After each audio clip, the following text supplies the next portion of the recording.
Va. Sí. Habla. Bueno. No, ahí lo escucho bien. Sí.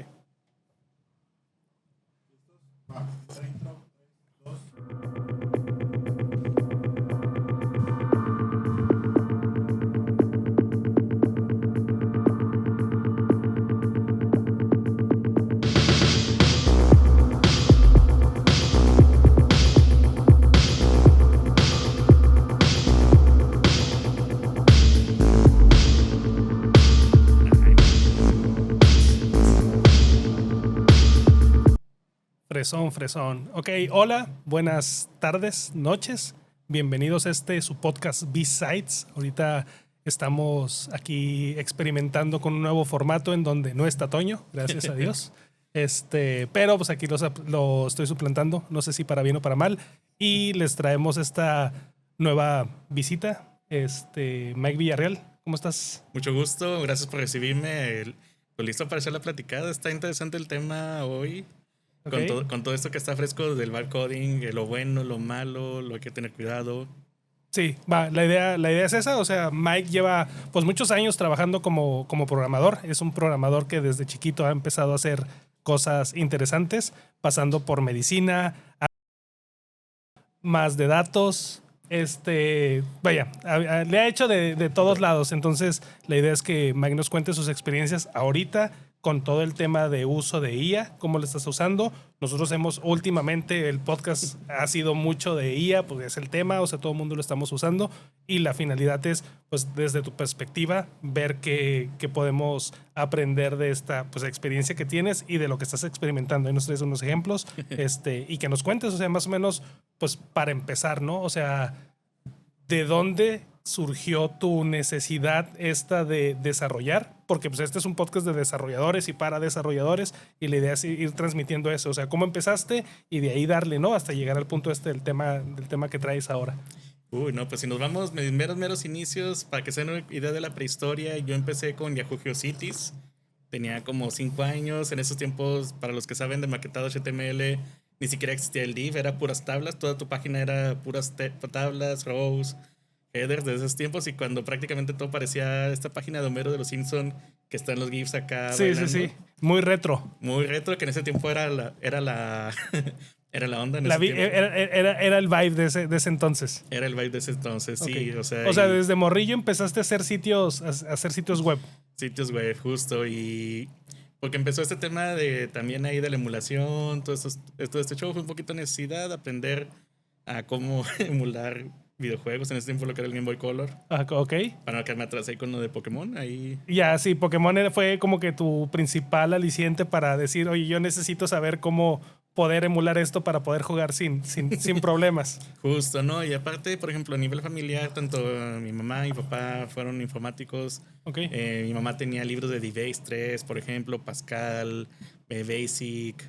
Viene de familia. Ok, va. Justo. Y eso fue cuando eras niño. ¿Y seguiste sobre ese, o sea, primaria, secundaria? Justo. Todo, hasta llegar a prepa. Hasta prepa, justo. Por ejemplo, ya sea por temas de tareas, porque ahí es donde entra el dicho de que flojo, pero, o sea, que vale más un ingeniero flojo, pero que se mueve, o alguien que le sabe, pero que no es tan aventado, por ejemplo. Ajá. Sí, que es el tema de hacer las cosas, ¿no? Que es un diferenciador muy cabrón el tener el conocimiento y no aplicarlo, o tener poquito conocimiento pero realmente hacer que las cosas pasen, ¿no? O sea, hacer que suceda aunque no tengas el conocimiento completo. Justo, yo siento que, y eso es lo que tengo miedo ahorita con el vibe coding, de que se pierda esa chispa, esa curiosidad, de que, por ejemplo, ahorita llegamos a este tema, pero de que se pierda esa chispa de estar curioso, picarle, moverle. Uno como programador tiene la ventaja de que si se rompe una rutina, mientras no esté implementada en producción, tú puedes experimentar todo lo que quieras, ¿no? O sea, tú puedes experimentar en tu casa, puedes romper, pero satisface mucho esta curiosidad, ¿no? Sí, no, y aparte te está dando todo este know-how de aprendes en base a cagarla o en base a destruir, ¿no? Pregúntale a Elon Musk. Pero estás continuamente, digo, y más en el tema de programación, porque a veces con el hardware es un poco más difícil, porque si te quemas algo y no tienes el reemplazo, pues ya mamaste, ¿no? Justo. Pero en el caso de programación, mientras no te quemes la compu o no quemes el servidor, pues tú puedes borrar el programa literalmente y empezar de cero, o agarrar el código que tenías y empezar a refactorarlo, mejorarlo, irlo cambiando, y ese proceso de estar experimentando una vez y otra vez pues hace que vayas aprendiendo pues esa carnita de cómo funcionan las cosas, ¿no? Sí, que fíjate, tengo una analogía ahorita, por ejemplo, este chavo Stay Pete, el que creó OpenCloud, se me hizo muy curiosa una conversación que hubo en Twitter, porque él puso se quejó de que GitHub no está hecho para agentes. Y me dio mucha risa una respuesta que le pusieron. Pues claro que no, fue creado en el GitHub tal cual fue creado en el 2008, Git creado más antes. Sí. Fue creado con un ambiente más humano, o sea, este tema de línea por línea. Fue esta adaptación de cómo guardar tu código, pero definitivamente no está pensado para agentes. Sí, no estaba hecho para agentes. Pues vaya, a final de cuentas está hecho para que un humano lo lea y lo revise. No está hecho en modo agéntico, digamos, para que una máquina pues lea a lo mejor un hash y te diga qué es, ¿no? Que a final de cuentas pues es lo que viene siendo la IA, ¿no? Todo este modelo semántico que lo convierte a números y hace un universo de números y a partir de ahí extrae la información. Justo como este meme de que tú ves la IA empaquetada, pero si lo ves acá por abajo en realidad es un montón de ifs, if, Sí. else, if, else, if, else. Sí, y eso es que ha existido desde siempre, pero ahorita más. Y lo que decías hace un momento, ¿qué va a pasar después cuando no haya nadie que sepa cómo funcionan las cosas o cuando haya menos gente? O sea, la gente que sabemos un poquito cómo funcionan las cosas, pues tu valor se va incrementando porque igual hay mucha capa de cosas que se pueden hacer y nos estamos inundando de cosas que se hacen con IA que empiezan a perder el valor. El valor va a estar en si sabes qué es lo que está corriendo abajo. Justo, y de hecho, fíjate que traigo ahí un chiste muy gracioso y es una analogía muy pertinente de que el sistema bancario, el verdadero Y2K, va a ser el día que muera el último cerrero COBOL. Ok. Que tú sabes que COBOL es un lenguaje de la prehistoria, pero ¿cuántas instituciones bancarias, gobiernos no lo sostienen? Sí, dependen de eso y no lo han cambiado porque tienen toda una infraestructura creada en eso y el cambiarlo, o sea, lo que implica crear esa infraestructura desde cero, está cabrón. Es como otras cosas, por ejemplo, con el tema de los microcontroladores y la parte del desarrollo en C, de que, oye, pues ahí está Rust, está Go, está varios lenguajes que pudieran suplantarlo o cambiarlo en el proceso, pero a final de cuentas, si tú vas con un vendor, si vas con Microchip, si vas con NXP, con quien sea, con cualquier desarrollador, dicen, toda la base de firmware que tenemos desarrollada, todo lo tenemos en C. O sea, el cambiar todo eso, estás hablando de deshacer 30 años de trabajo que no se pueden dar el lujo. Entonces, pues realmente en la historia nunca ha pasado eso. O sea, todo el tema de programación lleva 50 años, realmente, desde los 70 para acá, y nunca hemos tenido un cisma que cause que, oye, por alguna razón vamos a matar completamente un lenguaje. Y conforme va pasando el tiempo, pues al contrario, se vuelven más resilientes estos lenguajes a seguir ahí. Porque pues por alguna razón llevan tantos años, ¿verdad? Justo, y de hecho es una evolución natural. Hay una pregunta muy curiosa que la vi la otra vez también en redes sociales, que preguntaba, ¿qué hubiera pasado si los agentes hubieran empezado en el año 2000? Si hubiéramos llegado a Rust, JavaScript, TypeScript, como lo vemos ahora, o hubiera sido un black box, se hubiera quedado a lo mejor en esa versión de JavaScript prehistórica. O se hubieran muerto, porque o lo que pasa ahorita que si una tecnología no sale en el momento indicado, pues lo más seguro es que muera, ¿no? Sí, digo, ahí va, un buen intro ahorita, pero digo que me quiero regresar un poquito al tema de tú en la prepa para que la gente te vaya conociendo y por qué está Mike hablándonos ahorita de programación. Digo, te conocí, siempre me comentaste este primer proyecto, digamos que ya profesional, que era relacionado muy con los médicos. Sí. Entonces, platícanos un poquito de ese proyecto. Muchas gracias. Justo tuve una oportunidad que me abrió mucho el panorama, sobre todo el tema de la responsabilidad, al tema del poder de lo que estás haciendo tú como programador, de lo que puedes empoderar un especialista. Me tocó la oportunidad de vender un proyecto de teleradiología estando en prepa. Okay. Mi último año de prepa me la pasé prototipando en la librería ahí de la prepa, de ahí usando Mac.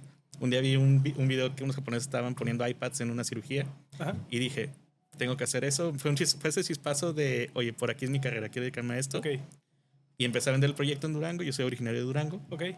Y hasta que un cirujano muy reconocido de la entidad, del doctor Guillermo Burciaga, me actuamos bajo su ala y pues...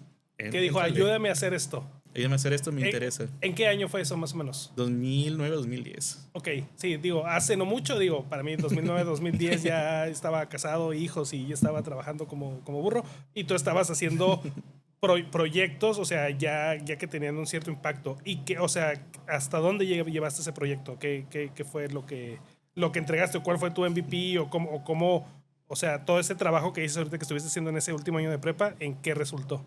Pues mira, gracias resultó en un proyecto de pasión que resultó en buenos resultados ahí para la entidad porque desembocó en un servidor de teleradiología que sigue activo al día de hoy. De Ok, hecho, o sea, hay, es algo que siguen utilizando. sigue en producción ahí. Saludos al Centro de Diagnóstico Vizcaya, ahí que ellos son los que acogieron el proyecto con el doctor Burciaga. Ajá. En este proyecto, cuando me tomó el doctor, fue mucho de pegarme a su equipo, aprender a entrar a cirugías como Ok. observador. Estabas ahí con los doctores haciendo ¿qué tipo de cirugías? Neurocirugía. Neurocirugía, o sea, así no, Neurocirugía. no era así como que un ambiente tranquilo, así de que les vamos a volver a pegar el hueso, no, era Era neurocirugía. abre. Abre y todo, o sea, y de hecho, parte de mi trabajo, la razón por la que yo aprendí mucho este tema de responsabilidad, pues es porque tienes que ser muy consciente de tus alcances, inclusive aprender a decir no. Ok. O sea, estás ahí, estás en el ambiente, pero también es muy importante a veces saber decir no o no sé. Ok. Porque aunque tú te creas, o sea, te puede inflar mucho el ego, ya estar ahí, o sea, Ajá. ya estás ahí. Pero es muy importante aprender a decir no, aprender a preguntar, a O sea, mantener. ¿en qué situaciones tenías que decir no? Por ejemplo, ya estabas ahí, tenían a los pacientes, tenían todo ya preparado para la cirugía. ¿Qué te pedían o qué decías tú de que, oye, o que ahorita ya años después, casi 20 años después, 15, digas, sabes qué, es que esto dijeron en su momento y fue por esto? Justo, por ejemplo, algo muy importante, el tema de la calidad del trabajo. Ahí trabaja mucho con resonancia, tomografía, pero estamos hablando de 2009. Ujú. La calidad de las imágenes a veces no es la adecuada. Ok. Y yo había veces que construí un modelo, este es un ejemplo de modelo que hice hoy en día, pero en su momento lo traíamos en ¿Eso? 3D. Adelante. Es por aquí. Aquí se ve.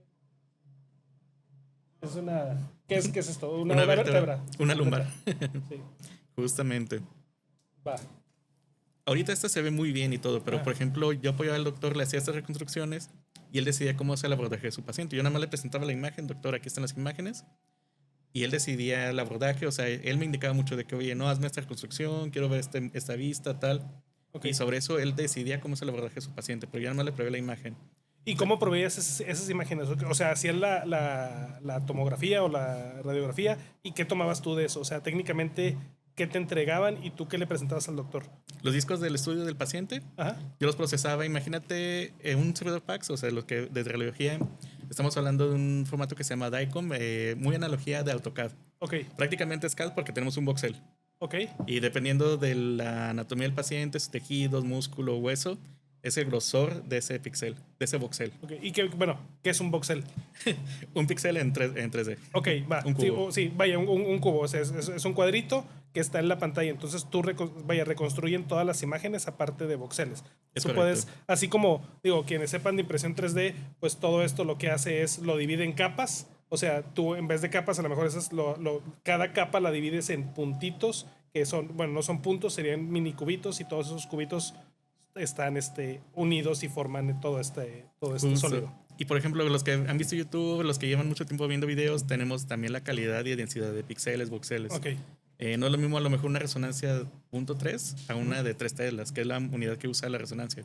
Ok. Y es el tipo de definición que te va a dar, ya sea con Que es el tamaño, es más chiquitito. O sea, tienes millones de voxeles en un una píxel. imagen. Sí, ok. Justamente.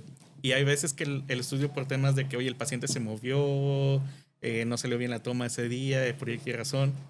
Yo mismo le decía al doctor de que, ¿sabe qué, doctor? No le puedo entregar algo de calidad con esto, vámonos manual o retomamos otra vez el estudio. Ok, sí, o sea, vaya, ese decir no, que dice, ¿sabes qué? Esto que estoy entregando no tiene la calidad suficiente o podría tener ciertos riesgos porque lo que te estoy entregando y que te estoy dando como referencia que podrías tener la vida de alguien ahí, es decir, ¿sabes qué? No es suficiente. Tenemos que repetir todo el proceso porque no tiene, pues, este estándar que debemos de tener. ¿Cómo aprendes eso? Picándole y moviéndole. Y justamente fue mucho de estar apoyando al doctor, su equipo de médicos. Mi trabajo principalmente era trabajar de mano con su equipo médico. Ok. O sea, yo no tomaba ninguna decisión, pero mi alcance era la parte técnica. Sí. Pero- Sí, a ti te decían, oye, necesitamos, este paciente, se le va a tomar la radiografía, danos todo lo que tengas de información, que vaya, ahorita igual podemos meternos en ese tema de la información, pero vas a terminar en todo el tema de recopilar información, procesarla. Bueno, lo voy a cambiar. Recopilar data, procesarla para darles a ellos información acerca de qué es lo que tienen que hacer. Correcto, ese proyecto duró un año porque yo al año, por coincidencias del destino, es algo muy importante también ahí para la gente que está aprendiendo, que está empezando, que va en prepa. No duden en empaparse, no duden en tocar puertas, porque justamente coincidió que en la prepa donde yo estaba la esposa de un neurocirujano, y también saludos al doctor Eduardo Garza, que de Durango, él se iba a ir a Monterrey. O sea, su esposa era de Durango y se iban a venir aquí a Monterrey. Y él fue quien me dijo, oye, vete a la uni, vete aquí a la Autónoma de Nuevo León. Ok. Y ahí todavía no existía la carrera de biomédica en ese tiempo, todavía era como que muy...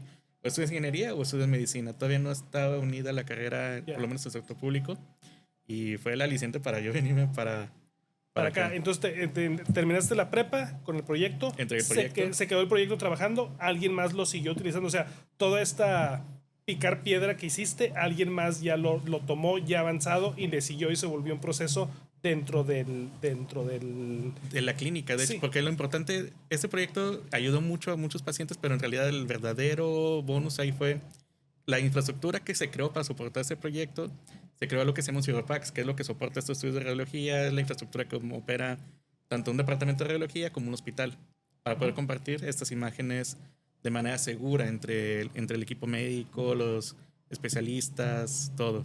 Se quedó ese servidor de teleradiología y ayudó mucho al tema de trabajar tiempo de diagnóstico en esa clínica, porque pasamos de que los doctores, de que les entregaban el estudio, te estoy hablando en ese tiempo era que mandaban a un taxista con el estudio de la clínica al consultorio del doctor. Ok. Sí, análogo completamente. Análogo completamente. Sí. Y un burro, casi. Casi, a de que, oye, no, de que ya está subido en el PAX, métete a la página porque se habilitó una plataforma, una plataforma web.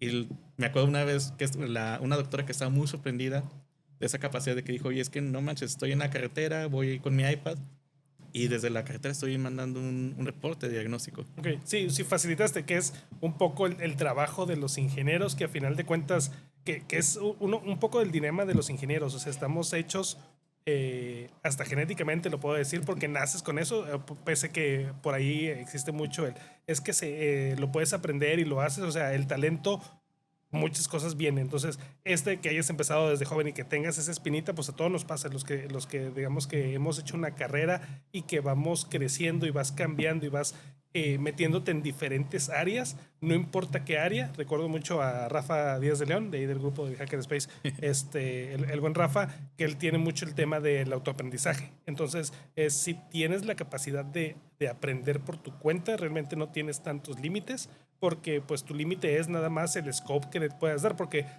tenemos un problema también, somos demasiado dispersos, porque podemos, como podemos hacer realmente cualquier cosa, pues cualquier cosa lo haces bien, y es cuestión de motivación, y estás cambiando ahí entre hacia dónde estamos operando, o qué es lo que está de novedad, y lo agarras y ya se te acaba la emoción y te mueves a otra cosa, entonces dejas las cosas a medias. Pero lo que tenemos es que precisamente como estás experimentando muchos tipos de áreas de conocimiento, pues empiezas a aprender a cómo funcionan las cosas, y eso, sigue siendo un revulsivo, porque aprendes a cómo funciona el mundo y cómo aprenden las cosas que los humanos hacen para trabajar en el mundo, y eso te permite pues seguir haciendo más sobre eso, y te vas quitando esa barrera del no sé o no puedo, porque pues ya asimilaste el proceso de aprendizaje. Sí, justo. Y fíjate que hay una frase de Steve Jobs que mucha gente a veces no la entiende, que era de que stay hungry, stay foolish, de que, o sea, que seas lo suficientemente tonto, pero también esté lo suficientemente hambriento de conocimiento. O sea, de que como este balance entre Dunning-Kruger y el síndrome del impostor. Sí. O sea, de que hay veces que tiene que estar balanceado, ni creerte mucho, ni tan. O sea, ni muy poco, ni... Sí, digo, mucho. por ejemplo, metiéndonos un poco aquí en temas religiosos, el budismo pues tiene este del monkey mind, ¿no? La mente del mono, de que siempre parte de todas las cosas como si no supieras nada, para realmente no metas tus sesgos en lo que estás aprendiendo. Pero bueno, o sea, te vienes acá a Monterrey, entraste a donde, a FIME. Entré a FIME, justamente. Ok, estuviste en FIME, ¿en qué año? 2011. En el 2011 llegué acá. Tengo muy presente de que la primera vez que el doctor ahora sí me invitó como parte de su equipo a observar ya la primera cirugía que él iba a usar un iPad. Eso fue en mayo y en junio yo estaba aquí presentando el examen Ok. de FIME. Sí, fue de que vete para allá y hay más oportunidades. Sí, bastante, sí, porque yo sentí que había llegado al tope de lo que podía crecer y aprender ahí en Durango. Ok. O sea, Sí. como que llegué a un techo muy rápido ahí en Durango. Sí, pues es una ciudad así chiquitita. Digo, quienes no hayan tenido ocasión de ir a Durango, es una ciudad chiquita, muy bonita, muy desértica. Ahí sí, muchas zonas, pero pues sí, o sea, Hay un tope. no hay tanto, sí. Hay un tope y sobre todo para el tema este de curiosidad. O sea, este tema de curiosidad, yo le pasé todo el conocimiento al equipo del doctor, se quedó trabajando, yo le di mantenimiento remoto al servidor de teleradiología. Hasta la fecha todavía sigue trabajando. Algo que pasó que me decían de que no me casara con esa idea, ahorita ya tiene 30,000 pacientes ahí guardados. Ok, ya, y lo siguen operando. ¿Y ha tenido upgrades? ¿Lo has mejorado? Ha Sí. tenido upgrades, tanto yo así como el equipo de ahí de la clínica donde Sí, o está sea, ya, operado. ya tomaron y está haciendo. Pero bueno, ¿este qué era? ¿Un software? Era un software. Ok. ¿Y qué hace el software? De todo, porque justamente empezó con, irónicamente, la iniciativa open source. Ajá. Se llamaba Osirix, ahora se llama Horus, la versión open source, Ajá. pero justamente era tanto el servidor de teleradiología, el PACS, así como el módulo de reconstrucción. Eso fue muy interesante, eso fue lo que estuve practicando ahí en la prepa, en lo que vendía el proyecto. Ajá. Estuve tocando ahí puertas de varios cirujanos porque dije, yo quiero hacer esto. Y ahí fue donde el doctor o sea, yo compré un iPad de la primera generación, llegué con el doctor, quiero hacer esto. Ok. Y dijo, pues no sé quién seas tú, pero vente. Sí, o sea, me parece interesante la idea y vamos a cogerte. Ok, bueno, ya estás aquí en Monterrey, te avientas la carrera de ¿qué fue? ¿Mecatrónica? No. Ingeniero mecánico eléctrico, porque ahí fue un tema muy interesante, porque para mí hubiera sido muy sencillo entrar a ciencia de la computación, Ujú. que ya tenía los bases, fundamentos, pero ahí fue donde en esa parte como que un poquito egoísta, como dije, ¿para qué aprendo más programación si ya lo sé? Ahora Ajá. quiero aprender algo que no sé. Sí.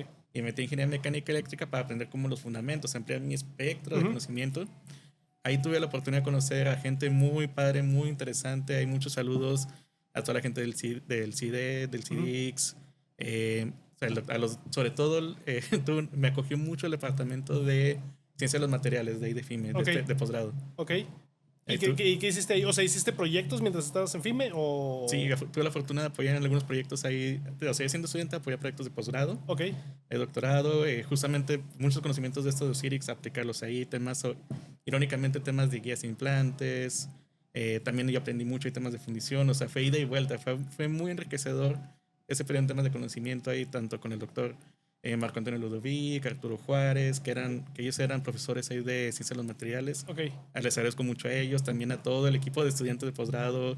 Ahí quiero aprovechar, perdón, la promoción, pero sí quiero agradecerles bastante a Roberto Benavides, Norberto Garza, José García, el buen Hilario. Ahí, o sea, ellos me acogieron muy bien ahí Sí, o también. sea, eres estudiante y les ayudabas a todo este ecosistema de, ahora sí que de estudiantes de posgrado, ayudarles con esta experiencia que tú ya traías desde antes, que es algo que pasa y es una de las carencias de educativas en México, que llegamos a la facultad y muchas veces llegamos en blanco. O sea, los que traemos un poquito de más, pues, o sea, tienes esa varita y el problema es que pues sobresales muy fácil porque realmente la vara está muy baja, muy baja. Entonces, pues también eso genera el problema de que no tienes esa motivación o esa carrera contra alguien de yo quiero ser mejor, porque terminas en el que pues ya soy mejor que los demás, ¿no? Es muy curioso porque sí es una lucha contra el ego. Sí. Porque a veces, no voy a negar, a veces como que el ego te va ganando, pero es aprender a luchar contra él, o sea, saber cuándo, porque a veces un poquito de ego es bueno para mantener como que esa chispa, pero no dejar que te rebase, porque luego cuando ya te quedas clavado en una idea, no aprendes más, y ahí Sí. ahí es donde se mueren las ideas. Sí, tienes que aprender a saber de que, oye, ya llegué hasta esto, bueno, ahora necesito ir a algo más. Digo, ahorita hablando un poquito de la situación que me pasa con los equipos que tengo, algo que en lo que estoy trabajando precisamente ahorita y es con el desarrollo de personas, que curiosamente, o sea, estoy pasando de la ingeniería a la ingeniería de sistemas a la ingeniería de personas. Y justamente hoy tenía una plática en la empresa de, oye, ¿sabes qué? Lo que yo veo, mi valor ahorita en esta empresa, en Surtec, no es tanto la parte técnica, que sí la tengo, pero es más la parte de cómo haces que las personas saquen ese extra que tienen. O sea, cómo les vas exigiendo más. Porque el tema del perfil del ingeniero es que si tú lo estancas, lo único que vas haciendo es como que va bajando su ritmo. Entonces a los ingenieros siempre los tienes que tener arriba, o sea, siempre con cierta exigencia y de esa forma siempre los vas a tener esas mentes trabajando para que realmente se mantengan contentos, sientan que están haciendo algo y pues generen algo alrededor de pues, lo que les toca, ¿no? Su comunidad, su trabajo, la gente que está alrededor. Pero bueno, estás en FIME, ¿qué pasa después? ¿O qué pasó en FIME o qué pasó después? No sé. Justamente tocando puerta y obviamente regresando a agradecer al doctor Eduardo Garza, también especialista en neurociencias, ahí en la Autónoma de Nuevo León, en la Facultad de Medicina. Él me dijo de que, oye, te voy a presentar gente justamente de radiología, presentarle lo que hiciste en Durango y todo. Tuve la oportunidad de conocer al doctor Antonio Uresti. Ahí también un gran saludo al doctor Toñito. Él fue un apoyo muy grande porque él estaba luchando desde el frente de medicina para abrir el departamento de ingeniería biomédica. Ahí en Sí, el pero él lo veía universitario. como una necesidad. Necesitamos esta unión de doctores e ingenieros, que es otra frase que traigo yo, es los ingenieros se necesitan en todas partes. O sea, los ingenieros no están metidos nada más en industria, realmente deberíamos de estar en medicina, en licitaciones, en la parte de abogacía, precisamente con el tema, y ahorita vamos a llegar al tema principal, porque nada más es el preámbulo que traemos de cómo darle entrada al tema principal que viene siendo esto de cómo apoyamos hacia otras áreas, porque técnicamente nos desarrollamos, tenemos este conocimiento, pero muchas veces este conocimiento no lo podemos explotar. Necesitamos explotarlo hacia afuera, y eso afuera pues es biología, voy a decir algunas frases, pero agricultura, medicina, o sea, en todos estos lugares podemos dar una necesidad. ¿Por qué? Porque la tecnología se ha vuelto parte del día a día. Entonces, quienes sabemos eso, pues puedes aportar en varias cosas. Y como te va a pasar y ahorita van a escuchar la historia, o sea, estabas en una rama y luego te moviste a otra y luego a otra. No, y créeme, no termina ahí, porque de hecho ahorita que dices de que la ingeniería en varias áreas, tengo una anécdota más reciente, muy interesante, pero vamos a llegar a ella en su momento dado. Justamente pasamos ahí de medicina, ya entró ahora sí por el doctor Peñito Uresti, platiqué con él, estuve rebotando ideas con él, y por ahí llegó la oportunidad también de que me presentaron en el departamento de neurología, ahora sí ahí en el hospital universitario. Ahí es donde entro a trabajar ahí con ellos, ahora sí de lleno, porque yo también toda mi carrera, o sea, prepa, yo entré a trabajar desde muy niño, eso también fue un factor ahí, o sea, que Siempre marcó has mucho. trabajado. Siempre he trabajado, desde los 12 años llevo trabajando de una Ok. manera u otra. Sí. Ahí me tenías 12 años, estaba trabajando de asistente de almacén en un taller de torno y soldadura. Ok. Ahí me tenías de 12 años regañando señores de 30, 40 años porque no llenaron su forma de salida de equipo de material. Ok. Así que eso también fue un factor que me ayudó mucho como a quitarme ese vergüenza así de que no... Sí, ese hablar con persona que muchas veces lo que nos pasa como jóvenes, digo, ya no estoy tanto, pero me sigue pasando, de hecho, de que ves a gente mayor y tienes como que ese respeto, ¿no? Es un tanto cultural, muy bien en la cultura mexicana, posiblemente en las demás culturas también, de que, oye, es que es el mayor, él tiene razón y yo no. Que te das cuenta que pues no necesariamente, ¿verdad? No, sobre todo cuando era temas de que si faltaba algún material, yo era el que tenía que dar ahí parte de, oye, pues ¿por qué no faltó una varilla de soldadura, una broca, material que luego afectaba la producción? O sea, es donde, ese fue mi primera experiencia como este tema de responsabilidad de la cadenita, de que si alguien hace mal su trabajo en una parte del proceso, cómo impacta en el resto acá de la línea. O sea, fue donde, ese fue un aliciente mucho tomar la responsabilidad y también fue muy buena experiencia ese primer proyecto, me ayudó bastante mucho a poner en perspectiva muchas cosas y fue un fundamento para lo que vino después. O sea, no era ingeniero, pero fue las bases que me puso en ese... Sí, eso que mencionas del tema de tomar la responsabilidad, guiño, guiño, o sea, manifiesto. Ahorita, y le digo a José Luis, teníamos el manifiesto aquí en los programas pasados, el Determina, que no sé si lo alcanzaste a ver, igual y ahorita te lo presento, no está aquí, pero estoy construyendo, o sea, una serie de 3 manifiestos. Uno es el Determina, que ya está hecho, lo hice hace 7 años por ahí. Después me clavé mucho en el tema de delegar, o sea, cuál es el problema de la delegación, y a lo mejor ahorita lo tocamos, y el otro es el de tomar la responsabilidad. Esa responsabilidad, y lo estoy viendo ahorita ahí en Surtec, es muy difícil el hacer o cambiarle el chip a la gente en que lo que tienes que hacer para trabajar es tomar tú tu responsabilidad.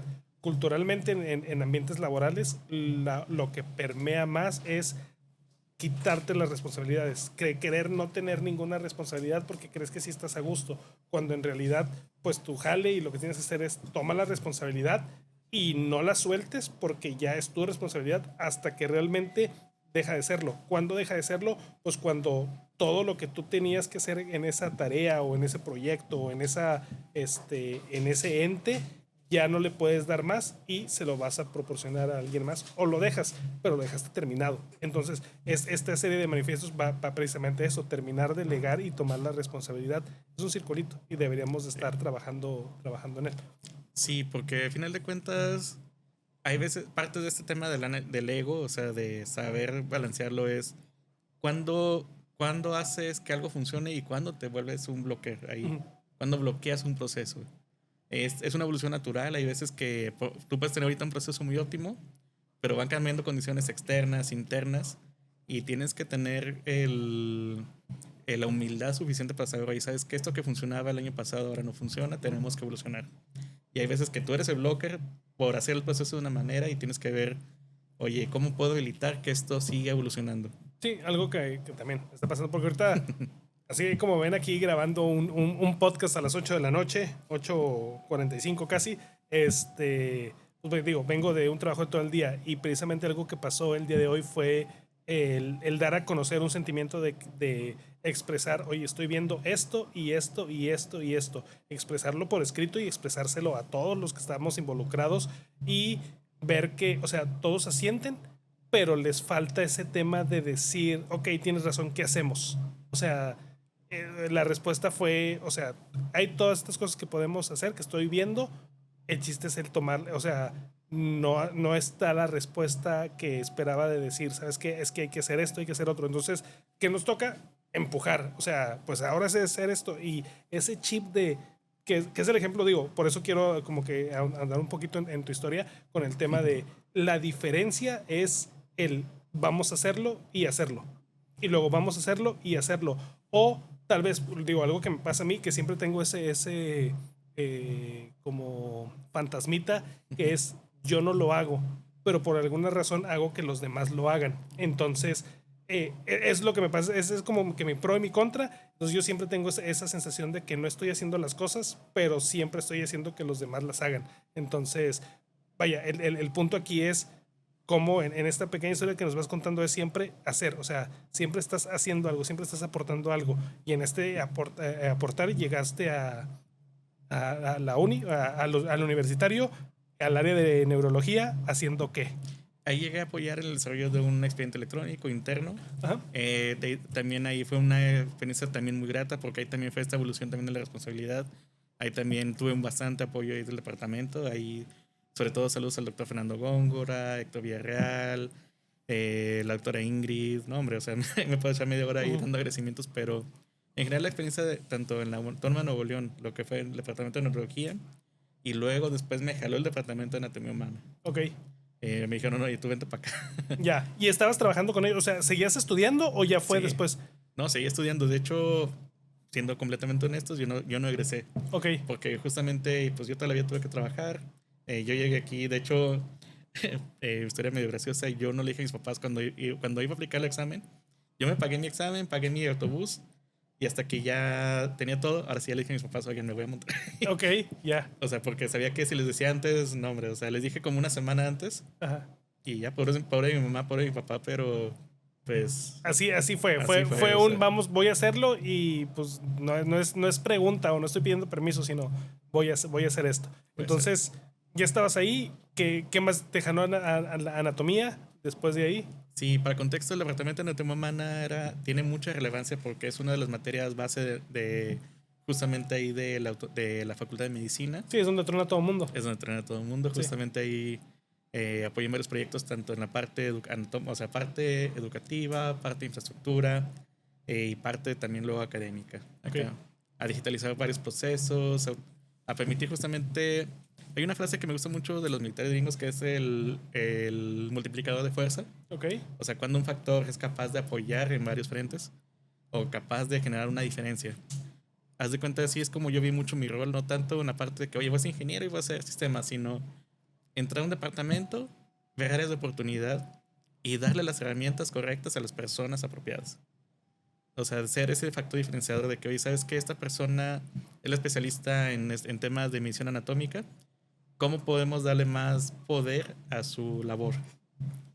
Ahí se generan varios proyectos y yo creo que el más ahí importante y que le agradezco mucho ahora sí al doctor Rigo Maña y al doctor Santos Guzmán. Te sabes todos los nombres, güey. A mí los nombres se me olvidan. Está cabrón.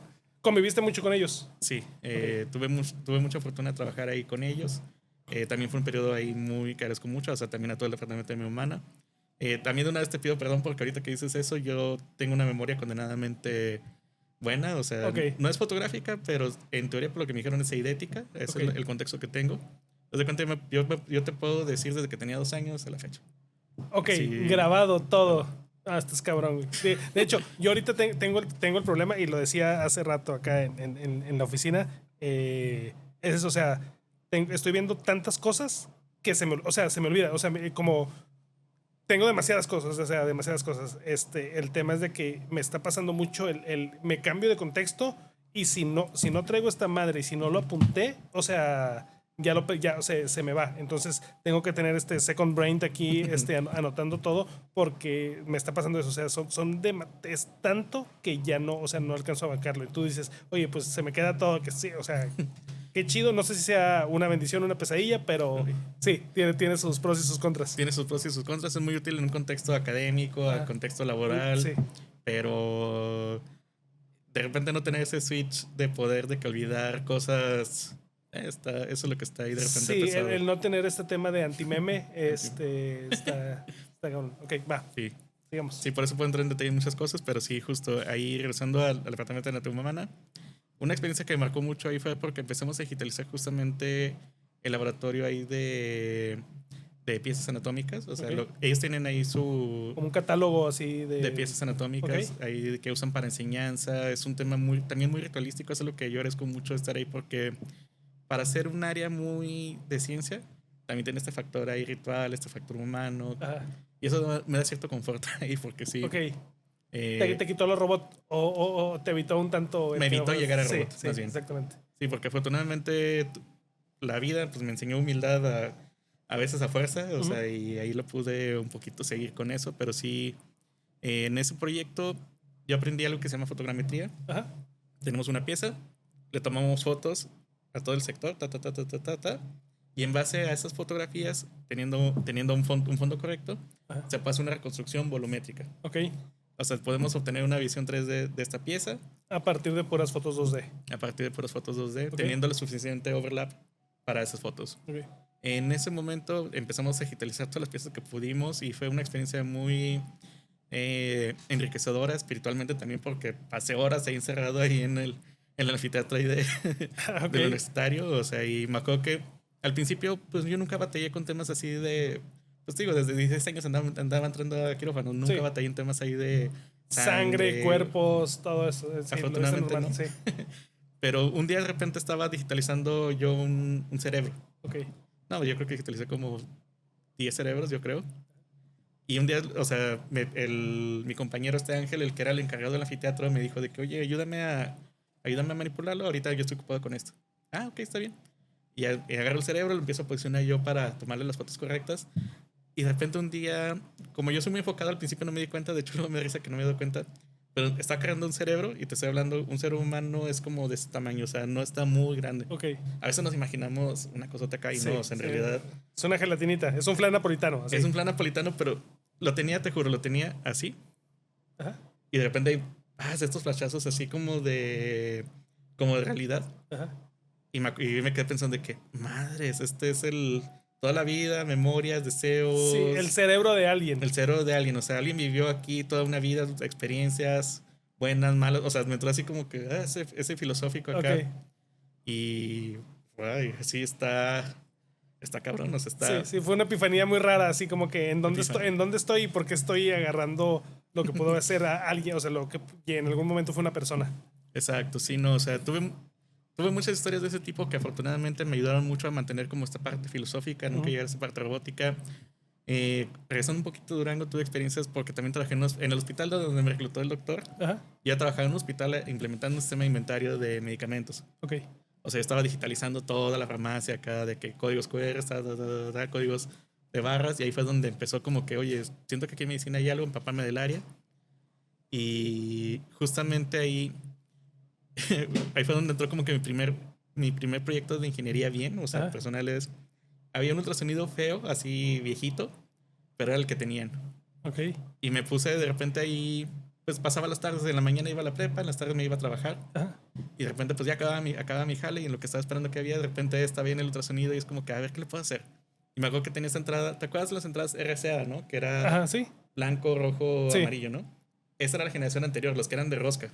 No sé si te llegó a ver esas entradas de rosca. Posiblemente sí, no lo recuerdo, pero metías y girabas. Haz de cuenta. Como tipo conectora de aviador. Haz de cuenta, Sí, justo, sí. ok.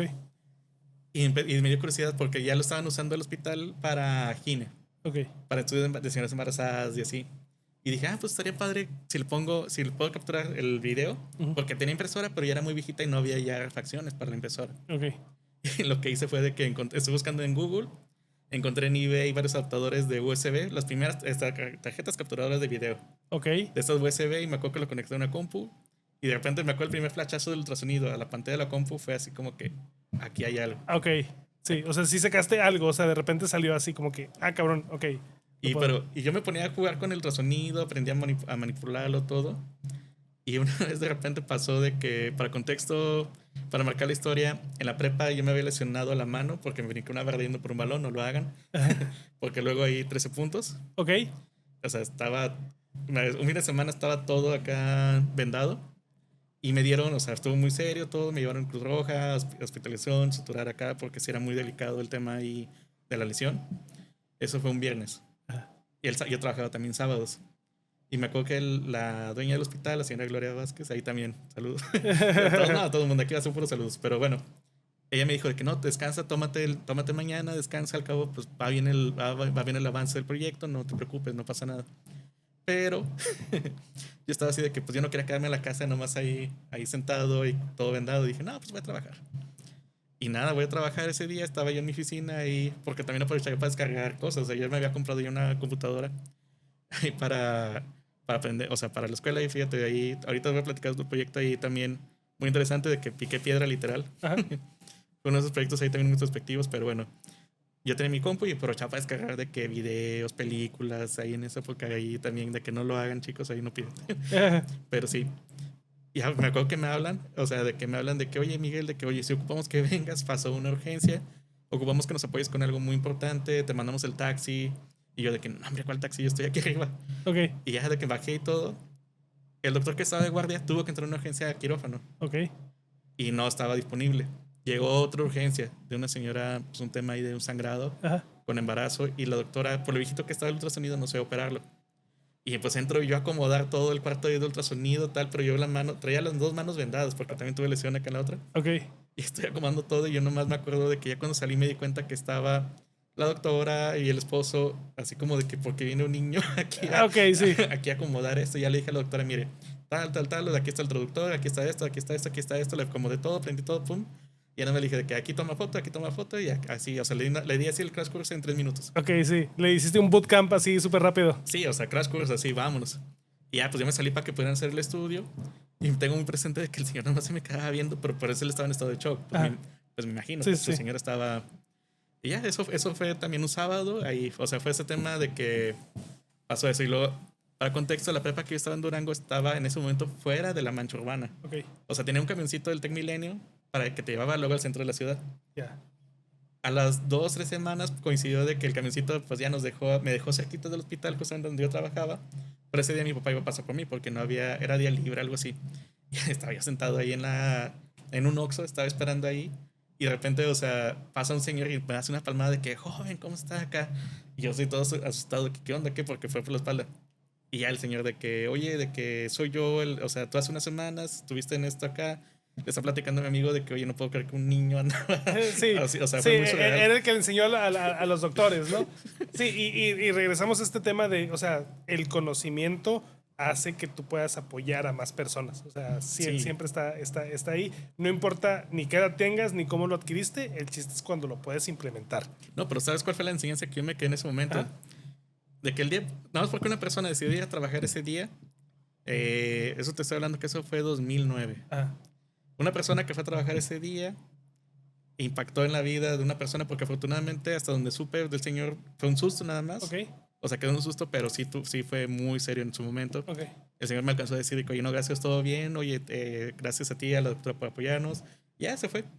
Pero a mí me quedó decir la lección de que, oye, porque una persona decidió levantarse a trabajar ese día, ¿cómo impactó en la vida de alguien que ni lo va a conocer? Ni yo conocí al niño, ni el niño va a conocer a mí, pero porque un día Sí, posiblemente fuiste un diferenciador que eso que hiciste y que le enseñaste pudieron diagnosticar bien en ese momento para que no pasara a mayores, ¿no? Justo así, o sea, ahí es donde seguimos como este tema de la responsabilidad, ¿no? Ujú.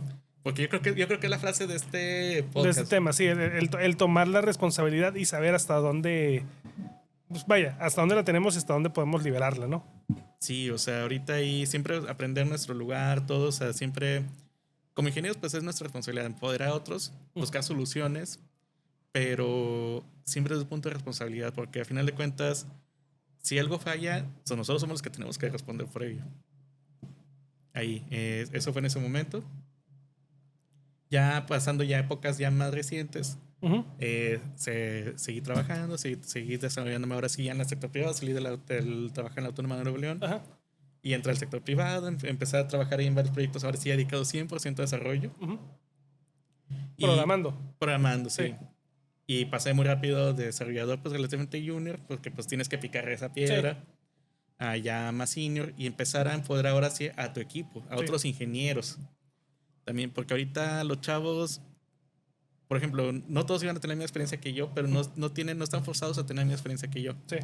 Pero si yo tengo el conocimiento, la experiencia, las vivencias, pues transmitírselos para empoderarlos ahora a ellos. Sí, hacer que empiecen, o sea, un nivel arriba, ¿no? ¿Cómo hacen ese leverage? Pues precisamente lo que tú les puedes apoyar o ayudarlos a que no cometan los errores que tú cometiste. Y Sí, es el tema de la experiencia, o sea, esa experiencia, que la experiencia es un antimeme porque no se puede transmitir tan fácilmente, pues lo tienes que ir puliendo, o sea, irle pasando ese conocimiento a los demás en base a pues la cotidianidad, porque tampoco puedes crear un catálogo de que, esta es mi experiencia y ahora apréndetela, ¿no? No, pues no exacto, se ¿no? puede, o sea, tienes que irlo haciendo paulatinamente y es un proceso que puede llevar años, pero cuando empiezas a tomar un equipo y ver las carencias que traen, pues los empiezas a ayudar, si se dejan. También. Justo, que de hecho, fíjate que algo muy curioso, la experiencia que yo he tenido liderando equipos ha sido, deja tú, porque he tenido la fortuna de tener equipos con mucho talento. En general, o sea, he tenido la bendición de trabajar con gente muy talentosa, muy capaz, con una riqueza de conocimiento. Pero curiosamente me ha tocado enseñarles a fallar. Ah. O sea, el tema de resiliencia, porque si no aprendes a fallar, Sí, ¿cómo sales del hoyo? O sea, ¿cómo sabes del hoyo? cuando la regaste? De hecho, aquí tenemos un tema, bueno, un concepto que se llama la edenización, que es precisamente eso. O sea, y curiosamente hace rato en una de las juntas que tuve, hace rato precisamente, o sea, salió el concepto. Le digo, es que este equipo de gente necesita una edenización. Chinga, a ver, explícame eso. Y vaya, edenización sencillamente es trabajar con la gente para quitarles el ego. O sea, Sí. o sea, es ese tema de el miedo a fallar o el miedo a que me reclamen y no poder responder de manera correcta es porque malamente nos creamos o nos crean en el ciclo familiar, en la escuela y en el trabajo esta capa protectora de que no queremos las confrontaciones ni que pasen cosas malas. Entonces, el problema es que cuando eres ingeniero y estás desarrollando, el que pasen cosas malas debería, o sea, es la normalidad. Antitesis, ¿no? Sí, sobre todo cuando estás creando algo. O sea, si estás tomando una idea de la nada y vas a crear algo, o sea, lo más seguro es que lo hagas muchas veces mal, porque si no hay un camino ya plasmado y no tienes todo el libro de instrucciones, no es un Lego que te diga lo vas a armar de esta forma, pues te vas a equivocar. Entonces, ese equivocarse, hay gente que ni siquiera lo intenta por ese miedo a equivocarse, cuando en realidad debe ser al revés. Debes de equivocarte y es un cliché muy remarcado de que, oye, pues si no lo intentas, si no fallas, pues cómo vas a saber que lo estás haciendo. Ya aprendiste una forma en la que no se debe de hacer. Insiste que puede llegar a haber cagazones, ¿verdad? Pero pues es ahí donde también tienes que ir manejando ese qué tanto arriesgas, ¿no? Y es ir dando pasitos pequeños, que mucha gente no le gusta también ese tema de de ir dando pasitos chiquitos porque te vas a tardar más, todos quieren dar un pasote, pero en base a los pasitos chiquitos pues vas aprendiendo y vas pudiendo llegar a esa creación, aunque falles 10, 20, 30 veces, o sea, De ahí hecho, está. te tengo una pregunta un poco retórica. ¿Qué Ah. vale más? ¿Saber cómo hacer un chip o saber las 500 maneras que no se hace un chip? Pues sí, al final de cuentas las 500 maneras, porque el problema es que si lo sabes hacer a la primera, si vuelves a hacer otro y fallas, no vas a tener todo ese expertise. Que vamos entrando un poquito en tema, con este tema de crear cosas de repente mágicamente, porque lo que está pasando ahorita es que creamos cosas mágicamente, literal, estamos diciendo a este ser que está en un servidor, oye, quiero que me hagas esto, quiero que me hagas una carita sonriente y que esté con rayos y que esté haciendo, y pum, a los 10 segundos tienes una imagen que es exactamente lo que pediste. El chiste es que no tienes ideas cómo se creó. O sea, Aquí quiero parafrasear a este buen personaje que admiro mucho, Ian Malcolm de Jurassic Park, ajá, cuando les dice a los científicos de Jurassic Park, y le dice sobre todo a este Hammond de que, oye, tus personas tomaron el conocimiento de otros, pero no tomaron la disciplina de otras personas que llegaron a ese conocimiento. O sea, tú nada más lo tomaste y lo empaquetaste y lo estás vendiendo. lo explotaste. Y lo explotaste, pero no pasaste por ese aprendizaje, esta disciplina para llegar a ese conocimiento y la responsabilidad que aprendiste a llevar a eso. Ahorita justamente un tema muy importante, y lo veo ahorita con la gente que balcodea, veo gente que está siendo muy empoderada y eso es muy bueno, pero no está tomando las lecciones correctas a la hora de crear cosas, porque puedes crear algo, no te garantiza que va a ser un éxito, primera. Segunda, por ejemplo, me tocó en más fechas recientes trabajar en el sector financiero y análisis financiero. Okay. Que una ironía es de que empecé a formar yo gente ahí, o sea, empecé a ayudar a formar gente del sector financiero bajo el esquema de ingeniero financiero. Ok. Justamente ¿Sí? ahí es donde era este callback a lo que te decía hace rato, de que todo, o sea, todo regresa, así como la carcinización, todo regresa en un ingeniero. Hoy en día. Pues bueno, ¿cómo formamos a alguien que tiene una expertise de que estudió, se preparó mucho a eso? Tuve la fortuna de trabajar con gente del ITAM, que es una gran institución y sobre todo en el sector financiero, yo creo que es la gran institución aquí en México. Pero ahora, ¿cómo los empoderamos de que su conocimiento que tienen, modelos financieros, toda la responsabilidad que eso conlleva? Porque es una responsabilidad muy grande decirle a alguien, a un CEO, de que, oye, tu empresa tiene que tomarse decisiones difíciles. Sí, porque tiene mucho valor. O sea, cargan no nada más con el valor de la acción, sino ya un valor monetario y en la toma de decisión puede crear más valor o destruirlo. No, y el contexto que se presenta también. Porque yo puedo delimitar un modelo de LLMs con un Excel, con estado financiero, pero ¿qué tipo de output me va a generar? ¿Bajo qué contexto? ¿En qué marco me lo está generando? Sí, es por ejemplo, cuando vas a hacer un reporte financiero, el P&L o el reporte de flujo o el reporte de balance, o sea, que son los 3 reportes de que, vaya, que un financiero domina. Yo puedo tomar todo un estado de cuenta, pasarlo y hazme un P&L, pero el poder extirpar la información que viene de ahí, ese tema no te lo va a dar la IA. Bueno, te puede dar insights, pero el feeling, el qué reaccionar, el por qué y los cómo, pues no los tienes. Y eso es realmente el tema en el que queremos entrar con este preámbulo para llegar a esto que está pasando ahorita, que es el uso de la IA para el desarrollo cotidiano, ¿no? O sea, que como dices tú, está empoderando a mucha gente. Estamos viendo apenas sus primeros brotes de cuáles son los resultados que pueden tener. Sin embargo, también poco a poco estamos empezando a ver creo que dos problemas principales. Uno es la dependencia. Cada vez más gente me ha hablado y ya lo tenemos todo, la frase mágica de se me acabaron los tokens. Sí. Ok, eso se está volviendo uno. ¿Qué implica eso? Estamos dependientes completamente de la herramienta, por un lado. Y lo otro es que estamos empezando a crear cosas de las cuales no tenemos el control. O sea, podemos tener sus resultados y utilizar sus resultados y para eso son. Pero el tema es que estamos perdiendo el dominar a la máquina. Antes nosotros para hacer algo era porque lo dominabas y ya sabías cómo funcionaba completamente. Y ahorita en este momento lo que está pasando es que estamos creando cosas que no sabemos cómo funcionan. O sea, estamos pidiéndoles deseos al genio, nos los está dando, pero no sabemos el genio qué hizo para hacer eso. Entonces de hecho, también en la mañana, en una de las juntas que tenía, lo que decíamos es, corremos el riesgo como sociedad o inclusive como especie de perder una generación precisamente porque van a depender tanto que el problema es que cuando se vayan los que crearon todo eso, no va a haber quien lo continúe. Entonces el problema no va a ser ahorita, el problema va a ser en 50 años para ver qué pasa. No sabemos qué va a pasar. No, inclusive te diría en 10 años, 5 años, porque cómo está evolucionando esto, algo tan simple. Ahí te va, y esto te habla también del contexto, la ventana de contexto en el que estamos hablando.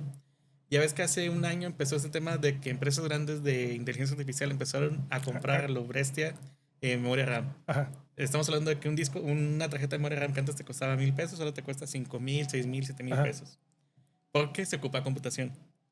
Y empezaron a modificar muchas empresas que manufacturan estas tarjetas RAM, empezaron a cambiar su modelo de negocio anticipándose a la información que tenían ahorita de que, oye, aquí es el futuro, estas empresas OpenAI, Anthropic me van a comprar la memoria RAM y dejaron de venderla al sector de retail, a ti, a mí, a la audiencia. Sí, al pueblo. Al pueblo, por ejemplo, Crucial, que ahorita es el que tengo más presente. ¿Qué pasa ahora?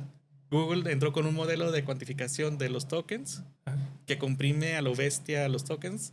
¿Qué pasó ahora? Todo el stock que está adquiriendo estas empresas que manufacturan memoria RAM se cayó. Para abajo, porque sí, porque ya no se va a necesitar. O sea, salió este cisne negro que fue un cambio de que una de las mismas empresas que al principio estaba, bueno, sigue apostándole a eso, pero encontraron, para ellos obviamente también es un gasto, porque si tú necesitas un insumo y ese insumo te está costando muy caro, pues vas a invertirle cierta cantidad para hacer que ese insumo se vuelva más barato. No por el insumo per se, sino los procesos que tienes. Entonces eso causa que pues eso ya no valga tanto. Entonces por eso es la razón por la que está en picada ahora el precio de las RAMs en vez de subir. Ok, sí. Y ahorita, por ejemplo, Crucial, que es la que manufacturaba estas tarjetas RAM también muy usadas a nivel general, pues ahora de repente ya no están vendiendo retail y las tarjetas RAM que estaban pensando que iban a vender en $100, pues ahora te valen 30. Ok. O sea, ¿cómo te afecta eso a nivel? O sea, ¿qué tipo de planeación puedes hacer cuando tú estás proyectando a un año, a 6 meses y de repente es una noticia que te cambia el panorama? Sí, y es otra de las cosas de las decisiones que son, a final de cuentas, cuando eres una empresa, hablando de estas empresas grandotas o empresas medianas que tienen un proceso, siempre tienen que tener esta estrategia, que en México muchos casos no las tienen, siempre se opera bajo el feeling de goods, ¿no? Así de porque lo quiero, lo siento, pero si haces un análisis y haces toda esta planeación y ves hacia dónde va el mercado, dónde qué va a pasar, hacia dónde vamos a llegar, muchas veces el tomar esa decisión se está haciendo en una base financiera. O sea, ¿a qué me refiero con esto? Que se está buscando el mayor profit al menor costo. Sí, básicamente eso. Cuando en realidad, o sea, lo que mantiene los negocios es tu capacidad de poder seguir produciendo y haciendo. Entonces, si tú te guías nada más por el costo, pues va a haber muchas formas en las que tú puedas crear costo. Sin embargo, la creación de valor siempre viene de una base. Entonces, esa base es la que deberías de fomentar. Pero esa base, por lo regular, es muy pesado hacerla y requiere mucho conocimiento. Y es ahí donde entra, y me peleo mucho con mucha gente. No es que me pelee, pero siempre remarco mucho el punto del conocimiento. De hecho, uno de mis valores como persona, el principal, es la adquisición de conocimiento. O sea, ¿por qué? Porque he aprendido, o lo que me ha tocado a mí vivir, experimentar, es que nosotros cambiamos, o los ingenieros cambiamos conocimiento por valor. No hay una teoría, es el poder del Estado, que es la fuerza, el poder religioso, que es el de la idea, y el poder económico, que es el que tiene el varo. Pero ahora ya también existe este poder de conocimiento que le puedes vender a cualquiera de esos otros 3 poderes. ¿Qué le vendes? Pues le intercambias el conocimiento. El conocimiento se vuelve una moneda de cambio. El chiste es cuando el conocimiento se vuelve artificial, como está pasando ahorita, cuando realmente no tenemos el conocimiento, o sea, ¿cuál es el resultado de hacer estas acciones? Y para continuar con lo del tema, o sea, el problema que tenemos ahorita y en lo que estamos trabajando, todo el mundo estamos usando IA de X o Y manera. Codex, Cloud, nos están dando o nos están empoderando en la capacidad del valor de las cosas que podemos hacer, está incrementándose, sobre todo para la gente que sabemos cómo usarlo, cómo están las bases. Ese mismo empoderamiento se lo está pasando a gente que no tiene la misma experiencia. Entonces, lo que está resultando en Frankenstein, que están resultando en ciertas tragedias tecnológicas, porque también es algo que se vende muy bien, y un fenómeno que se está dando es que la gente que se sabía que no podía, ahora cree que sí puede por el simple hecho de pasar un prompt. Sin embargo, pues los resultados son mixtos hasta el momento y no sé qué tan caóticos vayan a ser en la futuro. Y mira, tengo varios frentes ahí para atacar ese tema. Primero, a nivel, por ejemplo, justamente de negocio. Ahorita la elección, mucha gente que toma decisiones de negocio está tomando decisiones equivocadas. Un ejemplo es, por ejemplo, tú y yo tomamos un LLM, sabemos el contexto que hay. No es lo mismo el prompt que nosotros vamos a generar, por ejemplo, para crear una aplicación. Imaginemos, oye, quiero hacer una aplicación para tener mi tracking de recetas, de lo que uso para cocinar. No es lo mismo el prompt que de que, oye, ocupo una plataforma, o sea, pasarle el requerimiento técnico y funcional, no funcional. Sí, dale, no pasa nada. Pasarle ese tipo de prompt más enriquecedor a lo mejor a alguien que nada más, que es un chef, por ejemplo, vamos a tomar a un chef. Su prompt no va a ser lo mismo, él nada más le va a poner, oye, yo tengo la receta, estas son las mediciones que uso, tal, pero no le va a aterrizar los mismos requerimientos técnicos al prompt. O sea, dos caminos, pero el resultado va a variar. O sea, no hay una estandarización ahí. Eso es una. Dos, no porque desconozcas, aquí va a entrar un poquito en compliance, no porque desconozcas una ley no te exime de las responsabilidades de eso. Así es. Por ejemplo, ¿qué pasa si yo hago una aplicación de pasarela de pago? De que imagínate que yo tengo una tiendita. Oye, quiero poderle cobrar con tarjeta a mis clientes. Y me meto a Cloud. Oye, es que quiero hacer mi punto de venta. Y ocupo cobrar con tarjeta. El Cloud te va a decir, date, o sea, sí. Se hace. Necesitas A, B, C, busca esto, ten esto, aquí está el código, pruébalo, hazlo. Lo tienes, ahí está. Y estás cobrando. Y la base de datos está en la computadorcita ahí de la tienda. ¿Qué pasa si te roban la computadora de la tienda y alguien se entera? Oye, te pueden demandar por temas de derechos de privacidad, uso de la información. O sea, se abre una caja de Pandora ahí en tema de... No porque desconozcas una regla, una ley. No te aplica su efecto, ¿no? Sí, no, eso no te exime de la responsabilidad que involucra. Eso es una. Dos, ¿qué tipo de elecciones llevan? Por ejemplo, tomando el tema, por ejemplo, tú y yo como personas técnicas, el tipo de plan que hacemos es el equivalente de que, oye, tienes un leñador que le quita la sierra y le estás dando una motosierra. Ajá. ¿Qué lección está aprendiendo gente que no es técnica? Ya no ocupo leñadores. Sí. O sea, se me hace una lección muy superficial y mucha gente la está aprendiendo a la mala. Un ejemplo que tengo muy presente ahorita es Amazon, que empezaron a despedir gente, empezaron los layoffs. ¿Qué pasó? Su inteligencia artificial veía el código que hacían los ingenieros a mano, que estaba soportando la plataforma. ¿Qué dijo la inteligencia artificial? Este código está mal, yo lo voy a reescribir. Borró deployments que ya estaban funcionando. Hubo caída de servicio de la plataforma AWS por el tema que decidió autónomamente una inteligencia artificial. Sí, el tema, digo, ahí nos metemos un tanto en la ciencia ficción con el hecho de que qué tanto poder le das a la IA. Y es algo, digo, el nivel que está Cloud ahorita de literalmente poder controlar tu computadora ya completamente. O sea, igual y te pide permiso, ¿verdad? Pero igual y lo puedes hacer override diciéndole, pues date, ¿no? O sea, ahora yes, y haces todo. El tema es de que pues estamos ahí, o sea, se está volviendo autónomo. El problema es que no sabemos qué hace con esa autonomía. Nosotros le estamos pidiendo un resultado y va a tratar de hacer lo mejor del resultado, pero no tenemos ese camino o no hay herramientas ahorita, al menos a nivel usuario, para decirle, estas son tus leyes de la robótica, las leyes de mi compu, en donde no puedes hacer esto.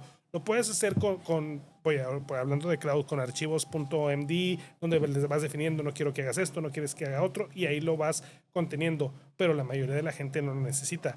El tema que para que lo puedan usar, pues ahora tendríamos que capacitarnos en cómo realizar eso, que las herramientas existan y que sea más fácil para los mortales poder hacer eso. Cosas que, si lo abrimos otra vez, pues la mayoría de la gente no va a tener la capacidad para llegar a ese detalle que se hace. ¿Qué va a pasar? Van a ser los expertos en IA que van a ser estos modeladores, estas personas que son modeladores semánticos de IA que le digan exactamente, que le creen ese patrón de pensamiento. Que nos estamos yendo a ciencia ficción bien ruda, pero ya se está volviendo la realidad. Háblanos de esto. Ahí traigo un tema muy interesante siguiendo ese tema. No sé, por ejemplo, estos temas de frameworks de desarrollo de proyectos, has escuchado de design thinking. Ajá. Mucho ese tema de empatía con el usuario. Un ejemplo, yo no soy modelador 3D, tengo conocimiento superficial. De modelado. De modelado, o sea, conozco CAD, de hecho CAD, lo estudié en la facultad. Yo no soy modelador CAD, nada más mi entendimiento superficial. Pero es donde entra, por ejemplo, este tema. Yo hice un diseño con Gemini. Ajá. Como tengo un requerimiento, tengo una cámara de seguridad ahí en la casa que se calienta mucho porque le da el sol todo el día. Ajá. Yo empecé a rebotar un documento técnico con Gemini. Ajá. Ni siquiera es Cloud Code para ejecutar, pero se me ocurrió, oye, quiero ver qué tanto puedo empujar esto. Ujú. Pues estuve rebotando con Gemini el modelo de mi cámara, sus dimensiones, mi ubicación, la impresora que yo tengo, el material que yo tengo, o sea, porque también no tengo todos los filamentos, nada más tengo PLA Ajá. y PETG. Ajá. Son los únicos filamentos que tengo, así que en base a este entorno, a este marco teórico, pero estuve rotando con Gemini con el documento como si fuera un modelador 3D. Ajá. O sea, el diseño de los planos, tal. Y curiosamente, también aprender a entender el lenguaje de cloud, por ejemplo. Ahora sí, ya tengo el documento técnico, me lo pasé, el PRD, el Project Requirement Document, Ajá. que me dijeron Gemini. Ahora, cuando lo pasé a Cloud Code, empecé a ver, oye, ¿qué manera puedo usar Cloud Code como una extensión de mi trabajo? Yo he tenido a nivel personal, he tenido más suerte con CLIs, Ujú. con herramientas de línea de comandos, que con MCPs y inclusive dándole acceso así abierto a cloud. O sea, siempre es bueno entender el alcance y los topes, pero únicamente eso es más liberador. Ok. Yo terminé usando una herramienta que se llama OpenSCAD, Ajá. que usa línea de comandos y usa Python. Sí. Que son lenguajes, aterricé el lenguaje de cloud. Sí, el OpenSCAD básicamente haces modelos 3D de formas paramétricas. Exacto. O sea, a final de cuentas son círculos, son rectángulos, pero aterrizar el lenguaje que habla Cloud Code, que es CLIs y Python. Ajá. O sea, también aterrizar ese requerimiento ahí técnico. O sea, no darle nada más de que decirle a Cloud, oye, hazme un círculo, hazme una tapa para cámaras. O sea, te ocupa un conocimiento que te da la experiencia, que te da el conocimiento técnico, nada más como lo suficiente para tener un entendimiento ahí superficial. ¿Qué pasa ahora? Afortunadamente sí me generó algo ahí padre, porque se hace el slide a la cámara, funcionó la primera, pero involucró como una hora de estar rebotando la idea con Gemini y con Cloud Code. Ujú. ¿Qué pasa si yo no tuviera conocimiento de modelado, si no tuviera ese entendimiento? ¿Qué tipo de resultado te daría? ¿Qué tipo también Sí, de...? tardarías mucho en tener algo decente, que es lo que pasa ahorita, sobre todo con estas actividades de diseño con IA, cuando no eres experto y quieres hacer algo artístico, como un diseño acá, y José Luis me va a poder afirmar ese tema. O sea, por más que tú le pases unos prompts de que sea, no vas a tener exactamente el resultado. Puedes llegar a algo que te guste y algo que digas, eso es funcional, pero no es exactamente lo que querías o lo que necesitas. Tienes que acudir a un experto, acá como mi compadre, para decirle, mira, bueno, lo que me ha pasado a mí me sirve para guiar y decir, todas estas cosas, hazme algo parecido a esto para evitarnos todo ese proceso de ve, rebota, hazlo, mira, por aquí andamos, el punto final y el detalle fino lo siguen dando ahorita al menos las personas. ¿Qué va a pasar? O sea, pudiera ser que la IA se siga desarrollando a tal punto que reemplace o nos reemplace completamente las tareas porque llega a este punto que está súper desarrollado y ya es inteligente. ¿Qué va a pasar con nosotros? ¿Vamos a pasar a ser meras mascotas, tal vez? Puede ser. Pero fíjate, lo veo complicado, porque de todas maneras la inteligencia artificial sigue estando cuadrada a lo que conoce. Que no es lo mismo, por ejemplo, ahí tengo un ejemplo que lo tengo muy presente con ese tema artístico, ese tema de autos de diseño. Una estaba viendo, alguien hizo un video en AI de que se inspiró en Wes Anderson, no sé si se ha visto. Wes Anderson, sí, claro. Haz de cuenta de que Gran Budapest Hotel, acá, que tiene un estilo muy característico. Alguien hizo un clip de 5 minutos, creo, algo así, inspirado en Wes Anderson, o sea, ese estilo de cámaras, muy inspirado, sí, en el corte de cámara. Sí, los planos, colores, sí, los planos así como simetría. que, sí, así muy de frente, con la gente moviéndose y con la cámara siempre fija, sí. Todo muy simétrico, todo acá. Y el vato está muy orgulloso y alguien le puso un comentario de que, güey, pero si no tú eres a Wes Anderson, tú no hubieras podido haber hecho esto. Ajá.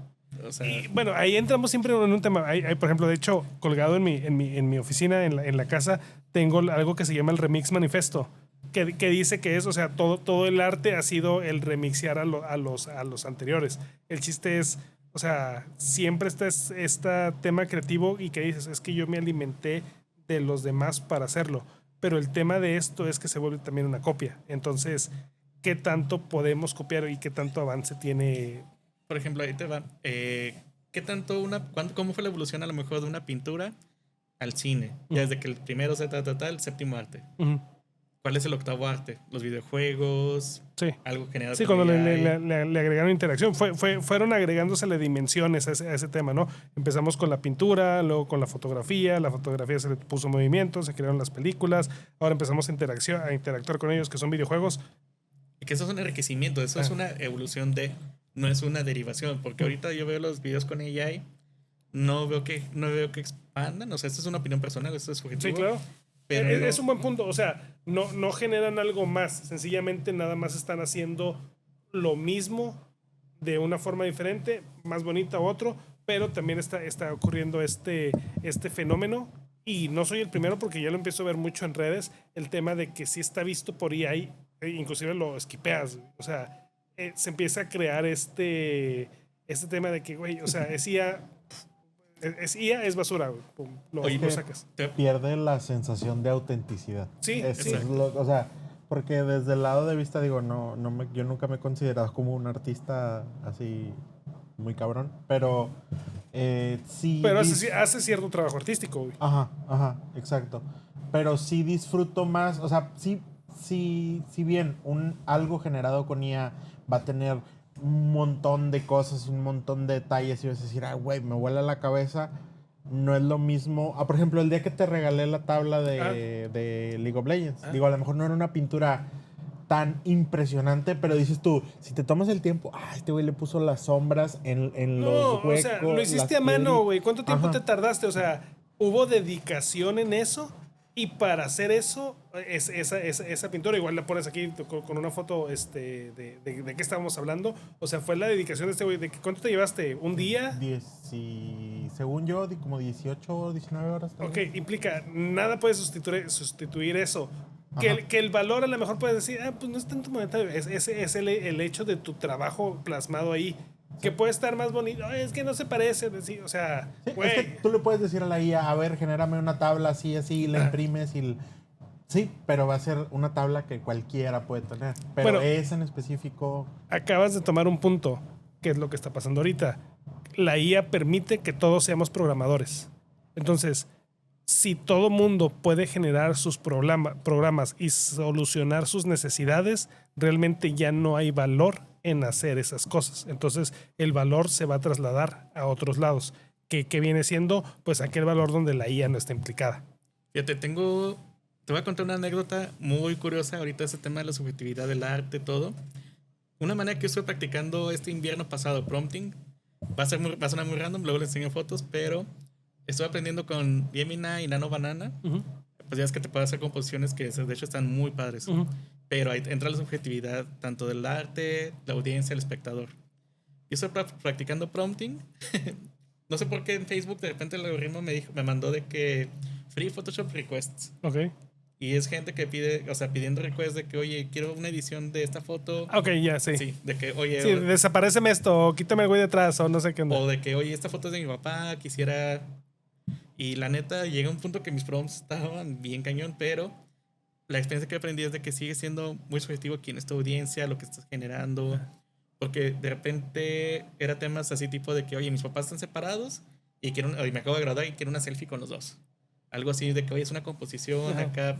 ¿Cómo entiende, por ejemplo, Gemini y Nano Banana, cómo entienden la composición? O sea, de que enmarcas de que el cuadro, todo acá.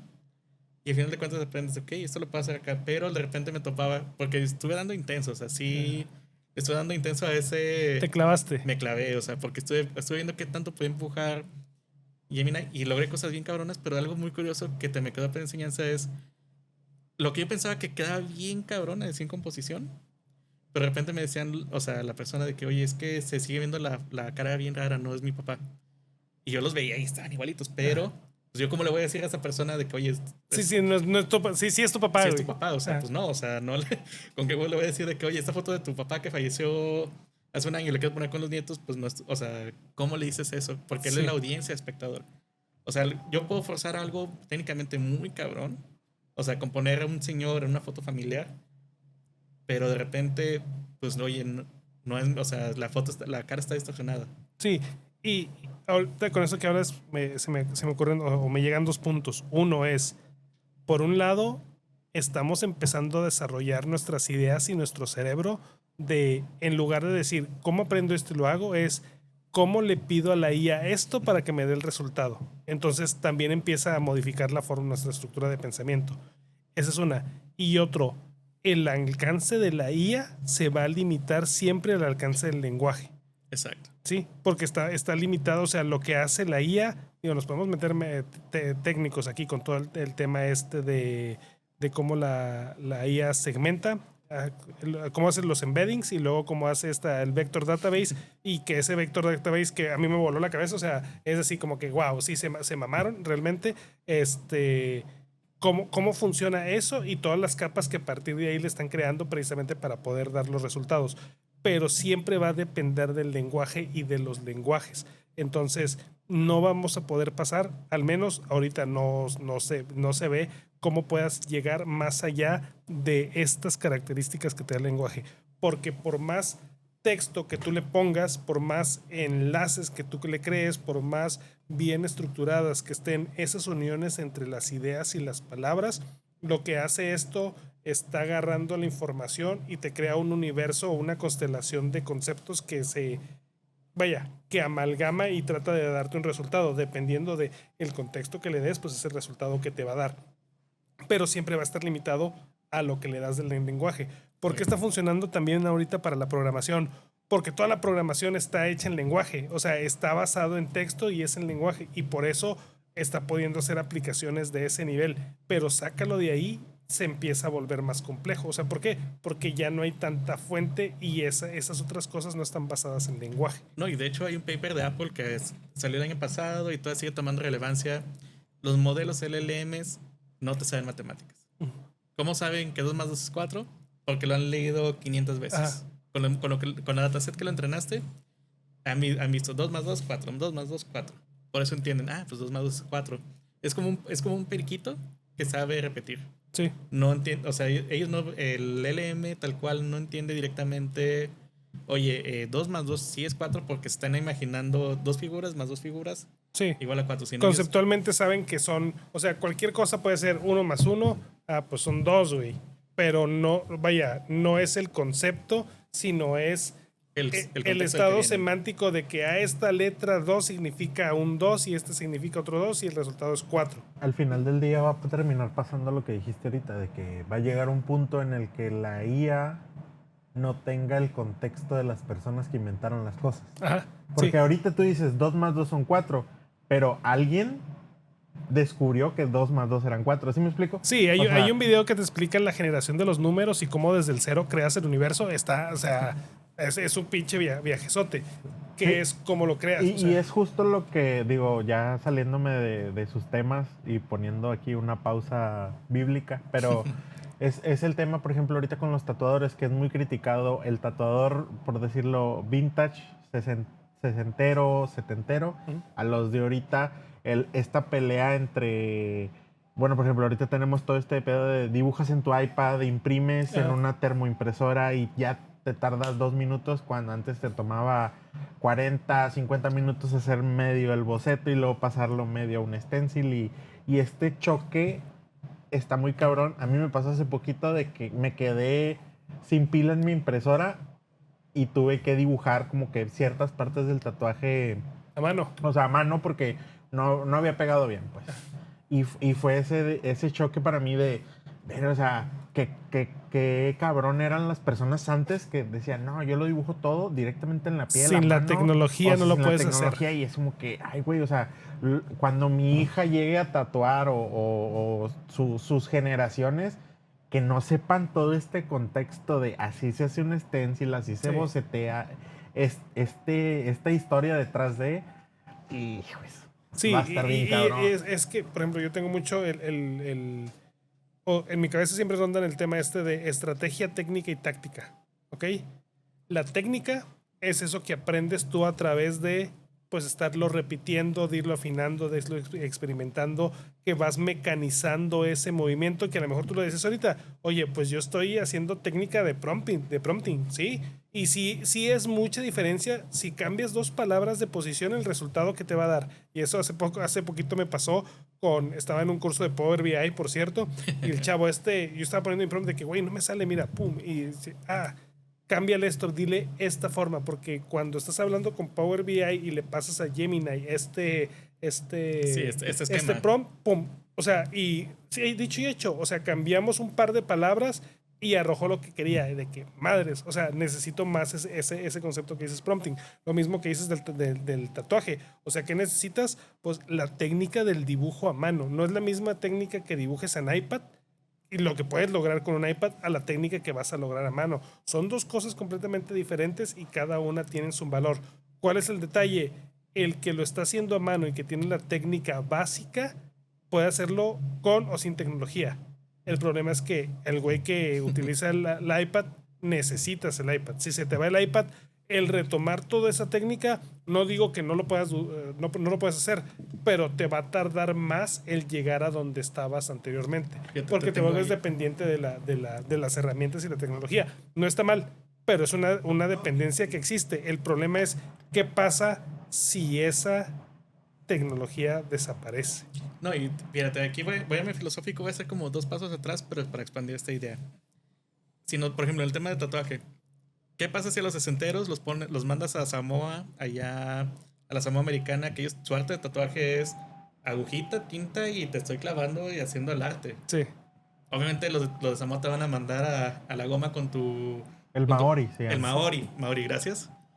Te van a mandar a la goma con tu pistolita, o sea, es Sí. como que, oye, no, este es mi arte acá. Sí. O sea, sigue Sí. siendo esa subjetividad.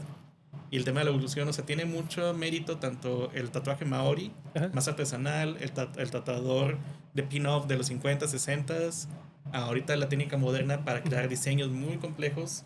No, en tatuaje. y los creadores del tatuaje, ya sea, yéndote ya muy, muy atrás, o sea, cuando en realidad empezó el tatuaje, o sea, ya estaban sin guantes, sin stencil, era directo en la piel y a como quedara. Como en la cárcel, güey. Sí, básicamente, o sea, Sí. muchos de los tatuadores, o sea, fuera de los que de los que empezaron en la cárcel, muchos de los tatuadores fue como que, mira, yo vi a fulanito en esta foto, por eso no sé si has visto un tatuaje tradicional que es como un, digo, a lo mejor lo pongo aquí, si no se Sí, me olvida. ponlo, claro. Es un vaquero con un pañuelo, y así muy sencillo, pero el vaquero es con una calavera. Ajá. Se volvió tan famoso porque lo traía tatuado un desvividor de gente Ajá. en el pecho. Cuando lo arrestan, él sale sin playera y tiene así como que grandote ese tatuaje y se vuelve así como que... Viral.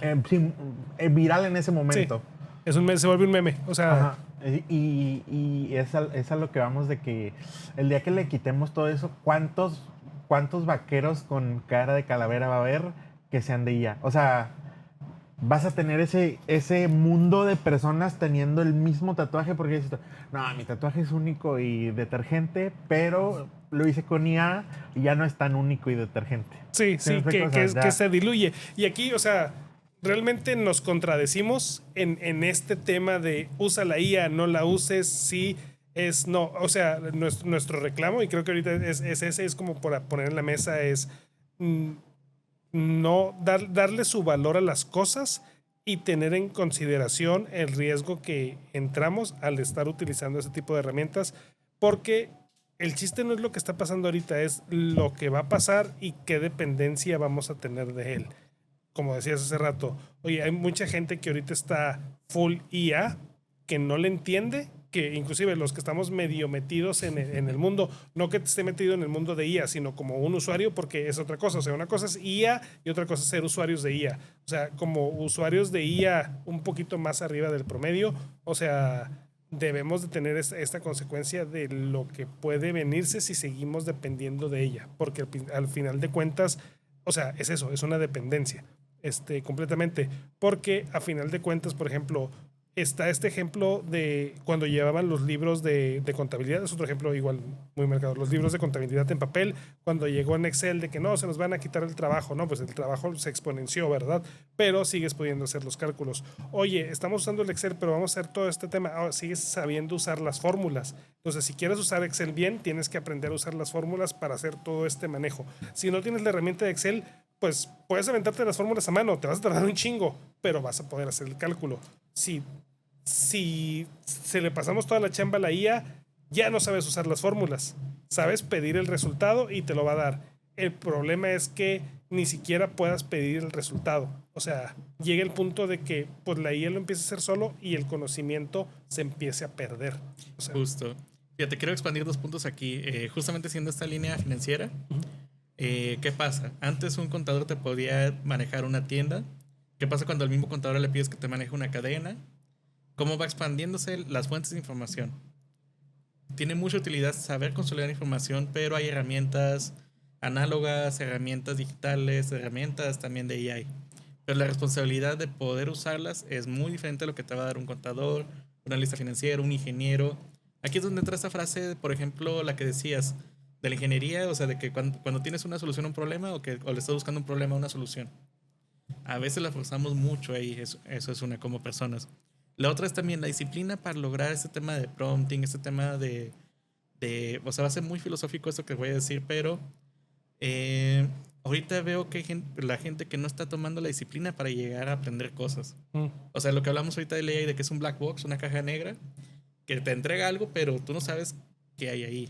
antes que sí, es ese laziness. O sea, que es otro de los riesgos, el usar la IA para saltarme esta etapa de aprendizaje, güey. Que de por sí ya tenemos un problema con que la gente no le gusta aprender, no le gusta estudiar. O sea, ¿cuánta gente lee libros ahorita, güey? O sea, es un tema. O sea, ¿cuánta gente no se avienta un podcast de 2 o 3 horas, güey?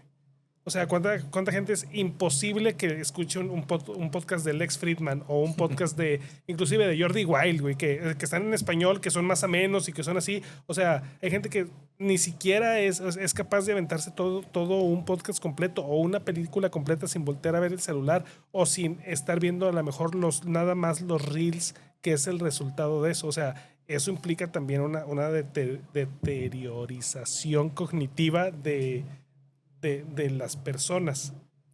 Y no, y tengo mucho material, hay mucha canita ahí de eso, pero primero quiero darte una frase, así, una de esas frases domingueras. Cuando era morrillo, justamente en prepa, tuve la fortuna de leer acerca de un güey que se llama Jason Everman, que él fue miembro de Nirvana, de Soundgarden y creo que es de Pearl Jam. O sea, ya que sé quién es el güey que luego se volvió militar. Y ahora se volvió académico. Ajá, sí. Por él aprendí de un artista del Renacimiento que se llama Benvenuto Cellini. Ajá. Que a este Jason Everman fue el que le inspiró a tomar esa decisión, porque Cellini era un artista que hizo obras magníficas, muy cañonas, pero él hablaba mucho de que una persona completa en su vida tuvo que haber sido artista, filósofo y soldado y guerrero. Okay. O sea, entender todo esto, o sea, como que este panorama todo el contexto. O sea, aprender a meditar, aprender a pensar, aprender a expresarte, a tener coraje, o sea, tener valor, hacer las cosas. Sí, a defenderte y a proteger a los demás. Defenderte, proteger a los demás, o simplemente tener el valor de hacer algo. Sí. Tan simple, hacer algo tan simple como eso, sin irnos hasta un extremo tan acá, pero tener ese valor, ese coraje de hacer las cosas, al mismo tiempo aprender a expresarte, porque a veces podemos tener ideas muy fregonas, pero si no las sabemos expresar. Sí, y si no sabes defenderlas. O también lo que pasa es, como no sabes defenderlas, o sea, tampoco defiendes tu postura. Y el problema es que, y más ahorita, yo que soy asiduo a Twitter y que apenas veo que la raza empieza a regresar a Twitter después de esta diáspora que fue con el wokismo y que ahorita empieza a regresar. ¿Cómo sé? Porque te empiezan a salir tweets de gente que llevaba años sin tuitar, porque pues empieza a verse esta pues problema ahí de cognición, de saber diferenciar qué es lo que sí y qué es lo que no. Que es un algoritmo también. O sea, ¿cómo te está influenciando el algoritmo? Te lo digo yo, que soy autoexiliado de Twitter. Ajá. Pero yo me puse en privado, o sea, siendo honestos. Pero porque yo noté que me estaba guiando mucho el algoritmo, mucho hasta el enojo, mucho... Ajá. O sea, ahí es donde el inshitification, o sea, de que acá de que hacia donde el algoritmo considera que es algo exitoso, aunque tú y yo sabemos que no es bueno, pero siento que ahorita es lo que está pasando. O sea, la gente tiene muchas ideas que se magnifican cuando entras a una red social. Sí, las cajas de eco. Las cajas de eco, o sea, independientemente de la postura que tengas. Y a veces es mejor escuchar. O sea, así de que, porque si me pongo en privado, pues nada más la gente que convivo, pues, o sea, pasa nada, pero puedo seguir aprendiendo de más. O sea, yo me considero alguien que le gusta ver las dos versiones. Ajá. Defiendo mucho mi postura, pero no tengo problema en escuchar la postura de los demás, porque hay una razón por la que están en ese punto. Yo no le puedo pedir a las personas que vean la vida como yo la veo porque nadie tenemos los mismos ojos. O sea, no... Sí. Es aprender también. Fíjate que, por ejemplo, yo tengo un punto, no en contra, sino es el tema de cuando detecto que alguien está diciendo bullshit. O sea, ese es mi tema. O sea, y más ahorita, o sea, las redes sociales se basan mucho con eso. Hay redes que no permiten ese diálogo y que también la cultura mexicana no está hecha para argumentar ni para dialogar. Entonces, por más que quieres establecer el diálogo con una persona que, a ver, con argumentos vamos a entablar este diálogo. Oye, es esto. Estamos también en mucho este pensamiento mágico y esta creencia de lo que nosotros creemos es la verdad, sin tener la capacidad de analizar lo que está del otro lado y poderte tener esta empatía de girar y decir, ¿sabes qué, güey? Sí, o sea, desde tu punto de vista tienes razón, pero yo también tengo razón. Estamos en lados opuestos. Entonces, siempre para mí es un trabajo y me gusta el tratar siempre de retar a esa gente, de tratar de llevarlos de que, a ver, güey, date cuenta que esto que estás diciendo está mal por esto.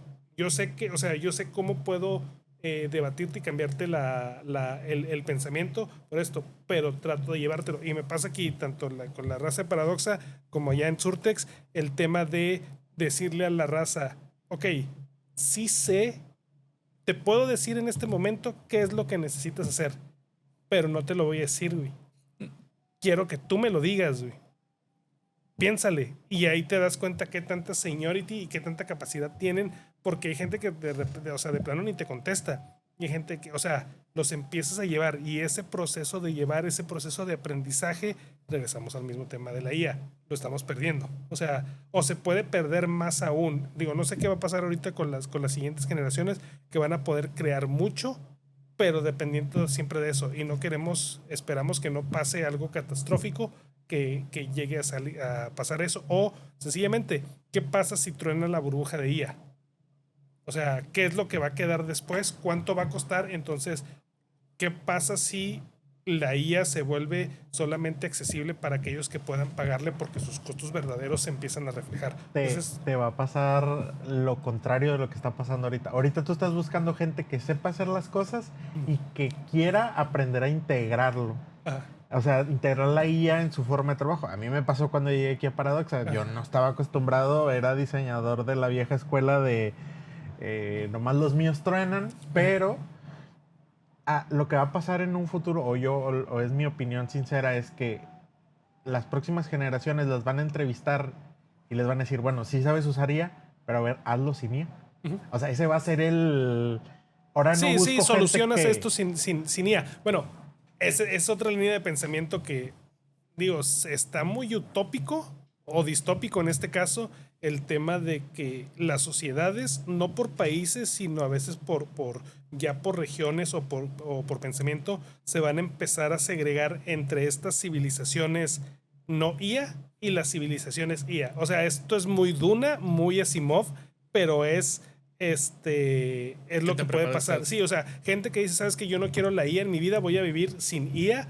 Y civilizaciones, o sea, hablando de pueblos que van a decir full IA y a lo mejor unos intermedios, y se van a crear estas tribus, guiño guiño, que pueden ser, o sea, civilizaciones completas. Y el hombre acaba de regresar a la luna. O sea, ayer se mostraron unas fotos que nunca se habían tomado por un humano anteriormente. O sea, ¿qué pasa si alguien se va a la luna, genera una civilización ahí full IA? O sea, ¿hasta dónde puede llegar si tienen todas las capacidades tecnológicas y todo el dinero para desarrollarlas contra poblaciones en la Tierra que no tienen acceso a la IA o que decidieron no tener acceso a ella? Mira, te voy a poner más filosófico aquí el asunto, güey. Regresémonos, por ejemplo, Darío Amodei, Sam Altman, Elon Musk, también hay para ponerlo. Sí, Denis Hassabis. Denis Hassabis, que son decision makers. Ellos toman decisiones. Ellos son humanos también, o sea, ellos son humanos como tú y yo, pero ¿qué experiencia de vida tienen ellos? Ellos ahorita están enfocados en crear valor agregado para sus respectivas empresas. Si te fijas entre líneas, a Darío Amodei, vamos a irnos con esos dos. Darío Amodei de Cloud, de Anthropic, y Sam Altman de OpenAI. Si empiezas a leer sus statements, su visión, las decisiones que toman, vamos a llegar a un punto en el que ellos visualizan para generarle valor para sus empresas que la IA, que los modelos... Que la IA reemplaza todo. No, deja tú eso. que se integre a la vida diaria, o sea, que sea como un utility más, como el agua, gas, Sí. luz.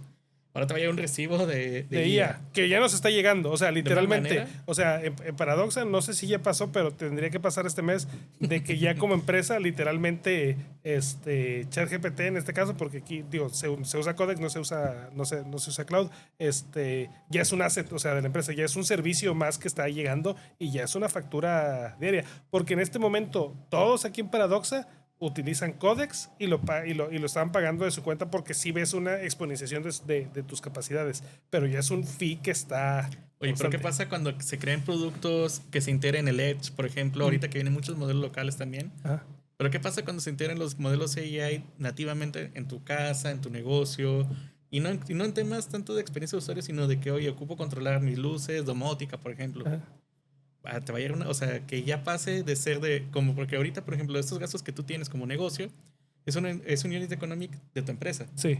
Pero ¿qué pasa cuando es de tu vida diaria? de tu vida diaria, de que, Sí. oye, hay un LLM que controla tu casa, controla la domótica de tu casa, tus luces, tu horno, tu clima, inclusive nosotros aquí Sí. en Monterrey que vivimos con el clima, Dependiente del clima, sí. depende del clima. ¿Qué pasa cuando todo eso sea dependiente de ella?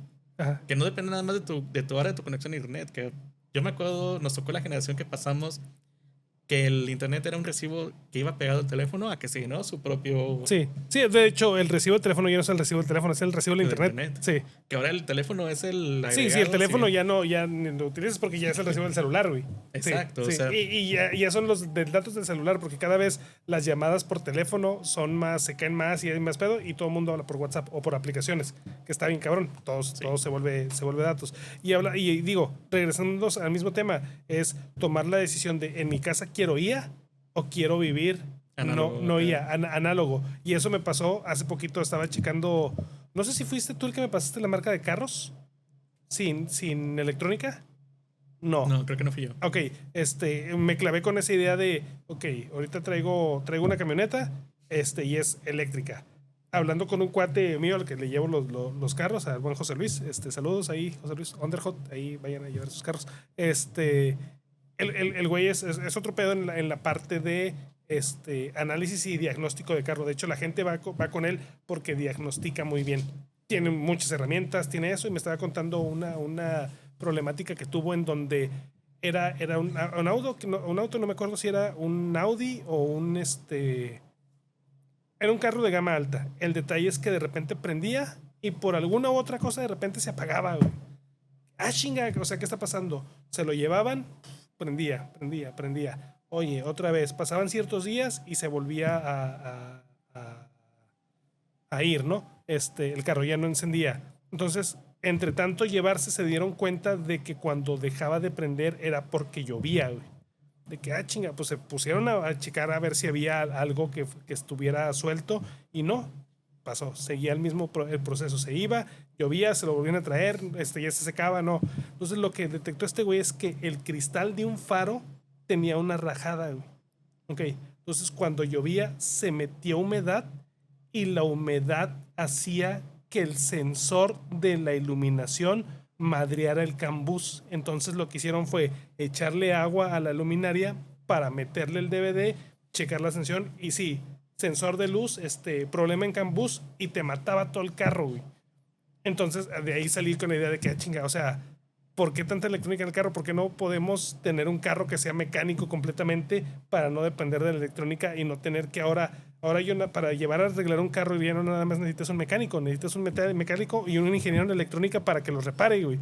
Entonces que inclusive las agencias están teniendo problemas para reparar los carros porque no hay gente con el conocimiento suficiente para poder reparar bien las máquinas, y por eso el tener un carro ahorita también es riesgoso porque es una máquina completa. Y ya si nos metemos a un Tesla, a un BYD, vaya, carros de gama alta que ya son autónomos, más un Tesla, o sea, un Tesla, lo que dices tú, o sea, con un botón y si pagas la suscripción tienes autodrive. Y así le están agregando cosas que si no pasa también, por ejemplo, con el tema de los osciloscopios. O sea, un osciloscopio ahorita ya te venden, el fierro que te dan tiene todas las capacidades high-end, pero dependiendo de cuánto pagues por él, por software te habilitan unas cosas y quieres más habilidad, pues nada más te habilitan la licencia y es literalmente desbloquear que el software haga vaya, esa capacidad nueva. Uy, yo tengo experiencias de eso. Cuando trabajé en el sector médico, muchas veces tuve, no es así de que no lo hagan, chicos, es lo que no, es lo que les voy a decir, lo que no tienen que hacer ahí, disclaimer, pero pasaba mucho de que, por ejemplo, equipo de diagnóstico, por ejemplo, los electroencefalogramas para diagnóstico de epilepsia, Ajá. usaban una USB como un dongle justamente de seguridad, hablando de sistema de licencia. Ajá. ¿Qué pasaba? El dongle ya tenía 15 años, 10 años, se rompía la USB y más de una vez tuve que clonar. Ahí es donde aprendí a clonar USBs. Ajá. O sea, sacar el chip y pasarla a una USB nueva para poder, o sea, sacar Sí, seguir haciendo. Me tocó con unas máquinas chinas donde para jalar con el software necesitas meter el USB a la compu porque trae la llave por el USB y si se te pierde, ¿y qué haces, güey? O sea, Bailas. chino, o sea, y puede ser que el proveedor ni siquiera exista, güey, entonces mamaste y te quedas con una máquina ahí inservible, porque también, que es el problema de comprar chino. Bueno, otro tema. Por eso Pero usan Mauser. no tienen, o sea, todo este proceso que tienen los occidentales de toda esta gama user friendly, que tienen todo documentado, que saben que tienen que dar soporte, que tienen que tener ciertos años de stock, cierto, o sea, tienen un compliance, lo que dices ahorita, de cuánto servicio tienen que dar el usuario. Los chinos no lo tienen, entonces se vuelve complicado. Aquí es donde entra aquí el triangulito de la economía, de que, oye, lo quieres rápido y bueno, te va a salir caro. Lo que es bueno y barato, pues te va a salir lento. Así, Sí. o sea, regresando a ese tema, ahorita hay gente que quiere los tres al mismo tiempo. Sí, y no se puede, a menos que tengas todo, o sea... Le pegas al... Sí, al gordo, alguien que lo pueda hacer. Pues igual y ya hemos estado hablando durante casi 2 horas aquí. No sé cómo se nos fue el tiempo. Acá el productor ya se nos está durmiendo, sigue entretenido con la plática. Está todo bien. ¿Qué te parece si empezamos a cerrar? ¿Algún comentario? Creo que, o sea, fue una historia, abordamos ciertos temas, a lo mejor no técnicos, creo que podríamos tener otra sesión donde habláramos temas más técnicos, pero fue así como que para llevar la platiquita relax. Algo que pensaba eso y era, estoy ahorita leyendo, eso se los cuento en el siguiente capítulo, pero me clavé mucho con el tema de memes y antimemes. Entonces, un antimeme, precisamente dicen, son ese tipo de conversaciones que se tienen en grupos de chats o en conversaciones uno a uno que se quedan guardadas, escondidas. ¿Porque es un antimeme? Porque no se viralizan. Y una de las finalidades de este podcast es precisamente que este tipo de conversaciones no se queden nada más en la plática de café o en la plática de borrachera o en la plática del Hacker Space ahí nada más estando, sino que realmente pues podamos compartirla y de las pocas gentes que nos vean pues se les quede algo, ¿no? Que no se quede estos pensamientos ahí perdidos nada más. No sé si quieras agregar algo. Sí, porque ahorita, por ejemplo, ¿qué pasa a la gente que compra libros? Pero no lo lee, pues ¿qué valor te devuelve? ¿Qué valor te entrega? Si en esta analogía de Black Box, aprender, yo creo que es la clave. Ahorita toda la raza joven, todos los que están ahorita en prepa, secundaria, que van a entrar a la fuerza laboral, está chido que tengan todo ese conocimiento a la mano. Yo creo que nunca en la vida de la civilización hemos tenido tanto acceso a la información y capacidad de digerirla, pero ocupamos que lo procesen. Sí, que lo procesen, que no se queden ahí. Siguiendo con esa, o sea, recomendación, quienes nos escuchan, quienes están chavos, están en este proceso precisamente de aprendizaje, no se muevan por dinero, sobre todo si tienen entre 20 y 35 años, que su aliciente no sea moverse por dinero o moverse por experiencias banales o digamos que, ¿cómo se dice? Lúdicas. Muévanse por realmente tomar experiencia laboral y aprender todo lo que puedan, porque eso es lo que les va a dar la libertad después de los 35, 40, el poder tomar un rumbo, pues el rumbo que quieran de sus vidas. Y eso lo hacen a través del conocimiento. Pueden tener suerte y lograrlo de otras formas o crear técnicas desarrolladas, pero para crear alguna técnica pues le tienes que invertir. Entonces, creen mucha experiencia, absorban mucho conocimiento y tomen un cierto camino. Aprendan a usar IA, úsenla responsablemente, pero no se fíen de que la IA trabaje por ustedes, o sea, siempre trabajen con ella. Ya lo habíamos dicho, bueno, yo lo dije en otro episodio, el guantelete necesita a Thanos. Sí, no puede vivir solo. Para hacer ese tema, yo tengo un tema filosófico que me encanta mucho, el Ikigai. Ok. No sé si conoces ese término. Me suena, ahorita sí lo he escuchado. A ver, repite. Imagínate como un diagrama de Venn, un círculo así de varios Ajá. frentes, que es, a final de cuentas, muchas veces la gente balancea, sobre todo los jóvenes que están ahorita para tomar una carrera o están entrando a eso, balancean todo entre o dinero o lo que me gusta, pero en realidad es más complejo, pero es como una flor, en el que, por ejemplo, lo que define una profesión, una labor, una carrera, es la balance entre lo que te apasiona a ti, lo que a ti te satisface como persona, lo que eres bueno. Porque yo puedo querer ser cantante, pero si canto, ven mi voz, nunca voy a ser cantante, o sea, no. Pero, o sea, lo que te apasiona, lo que eres bueno, lo que te deja dinero y lo que le aporta algo al mundo. Esos son como 4 frentes, hay más, pero esos son los principales y es como un diagrama de Venn en donde te vas ubicando.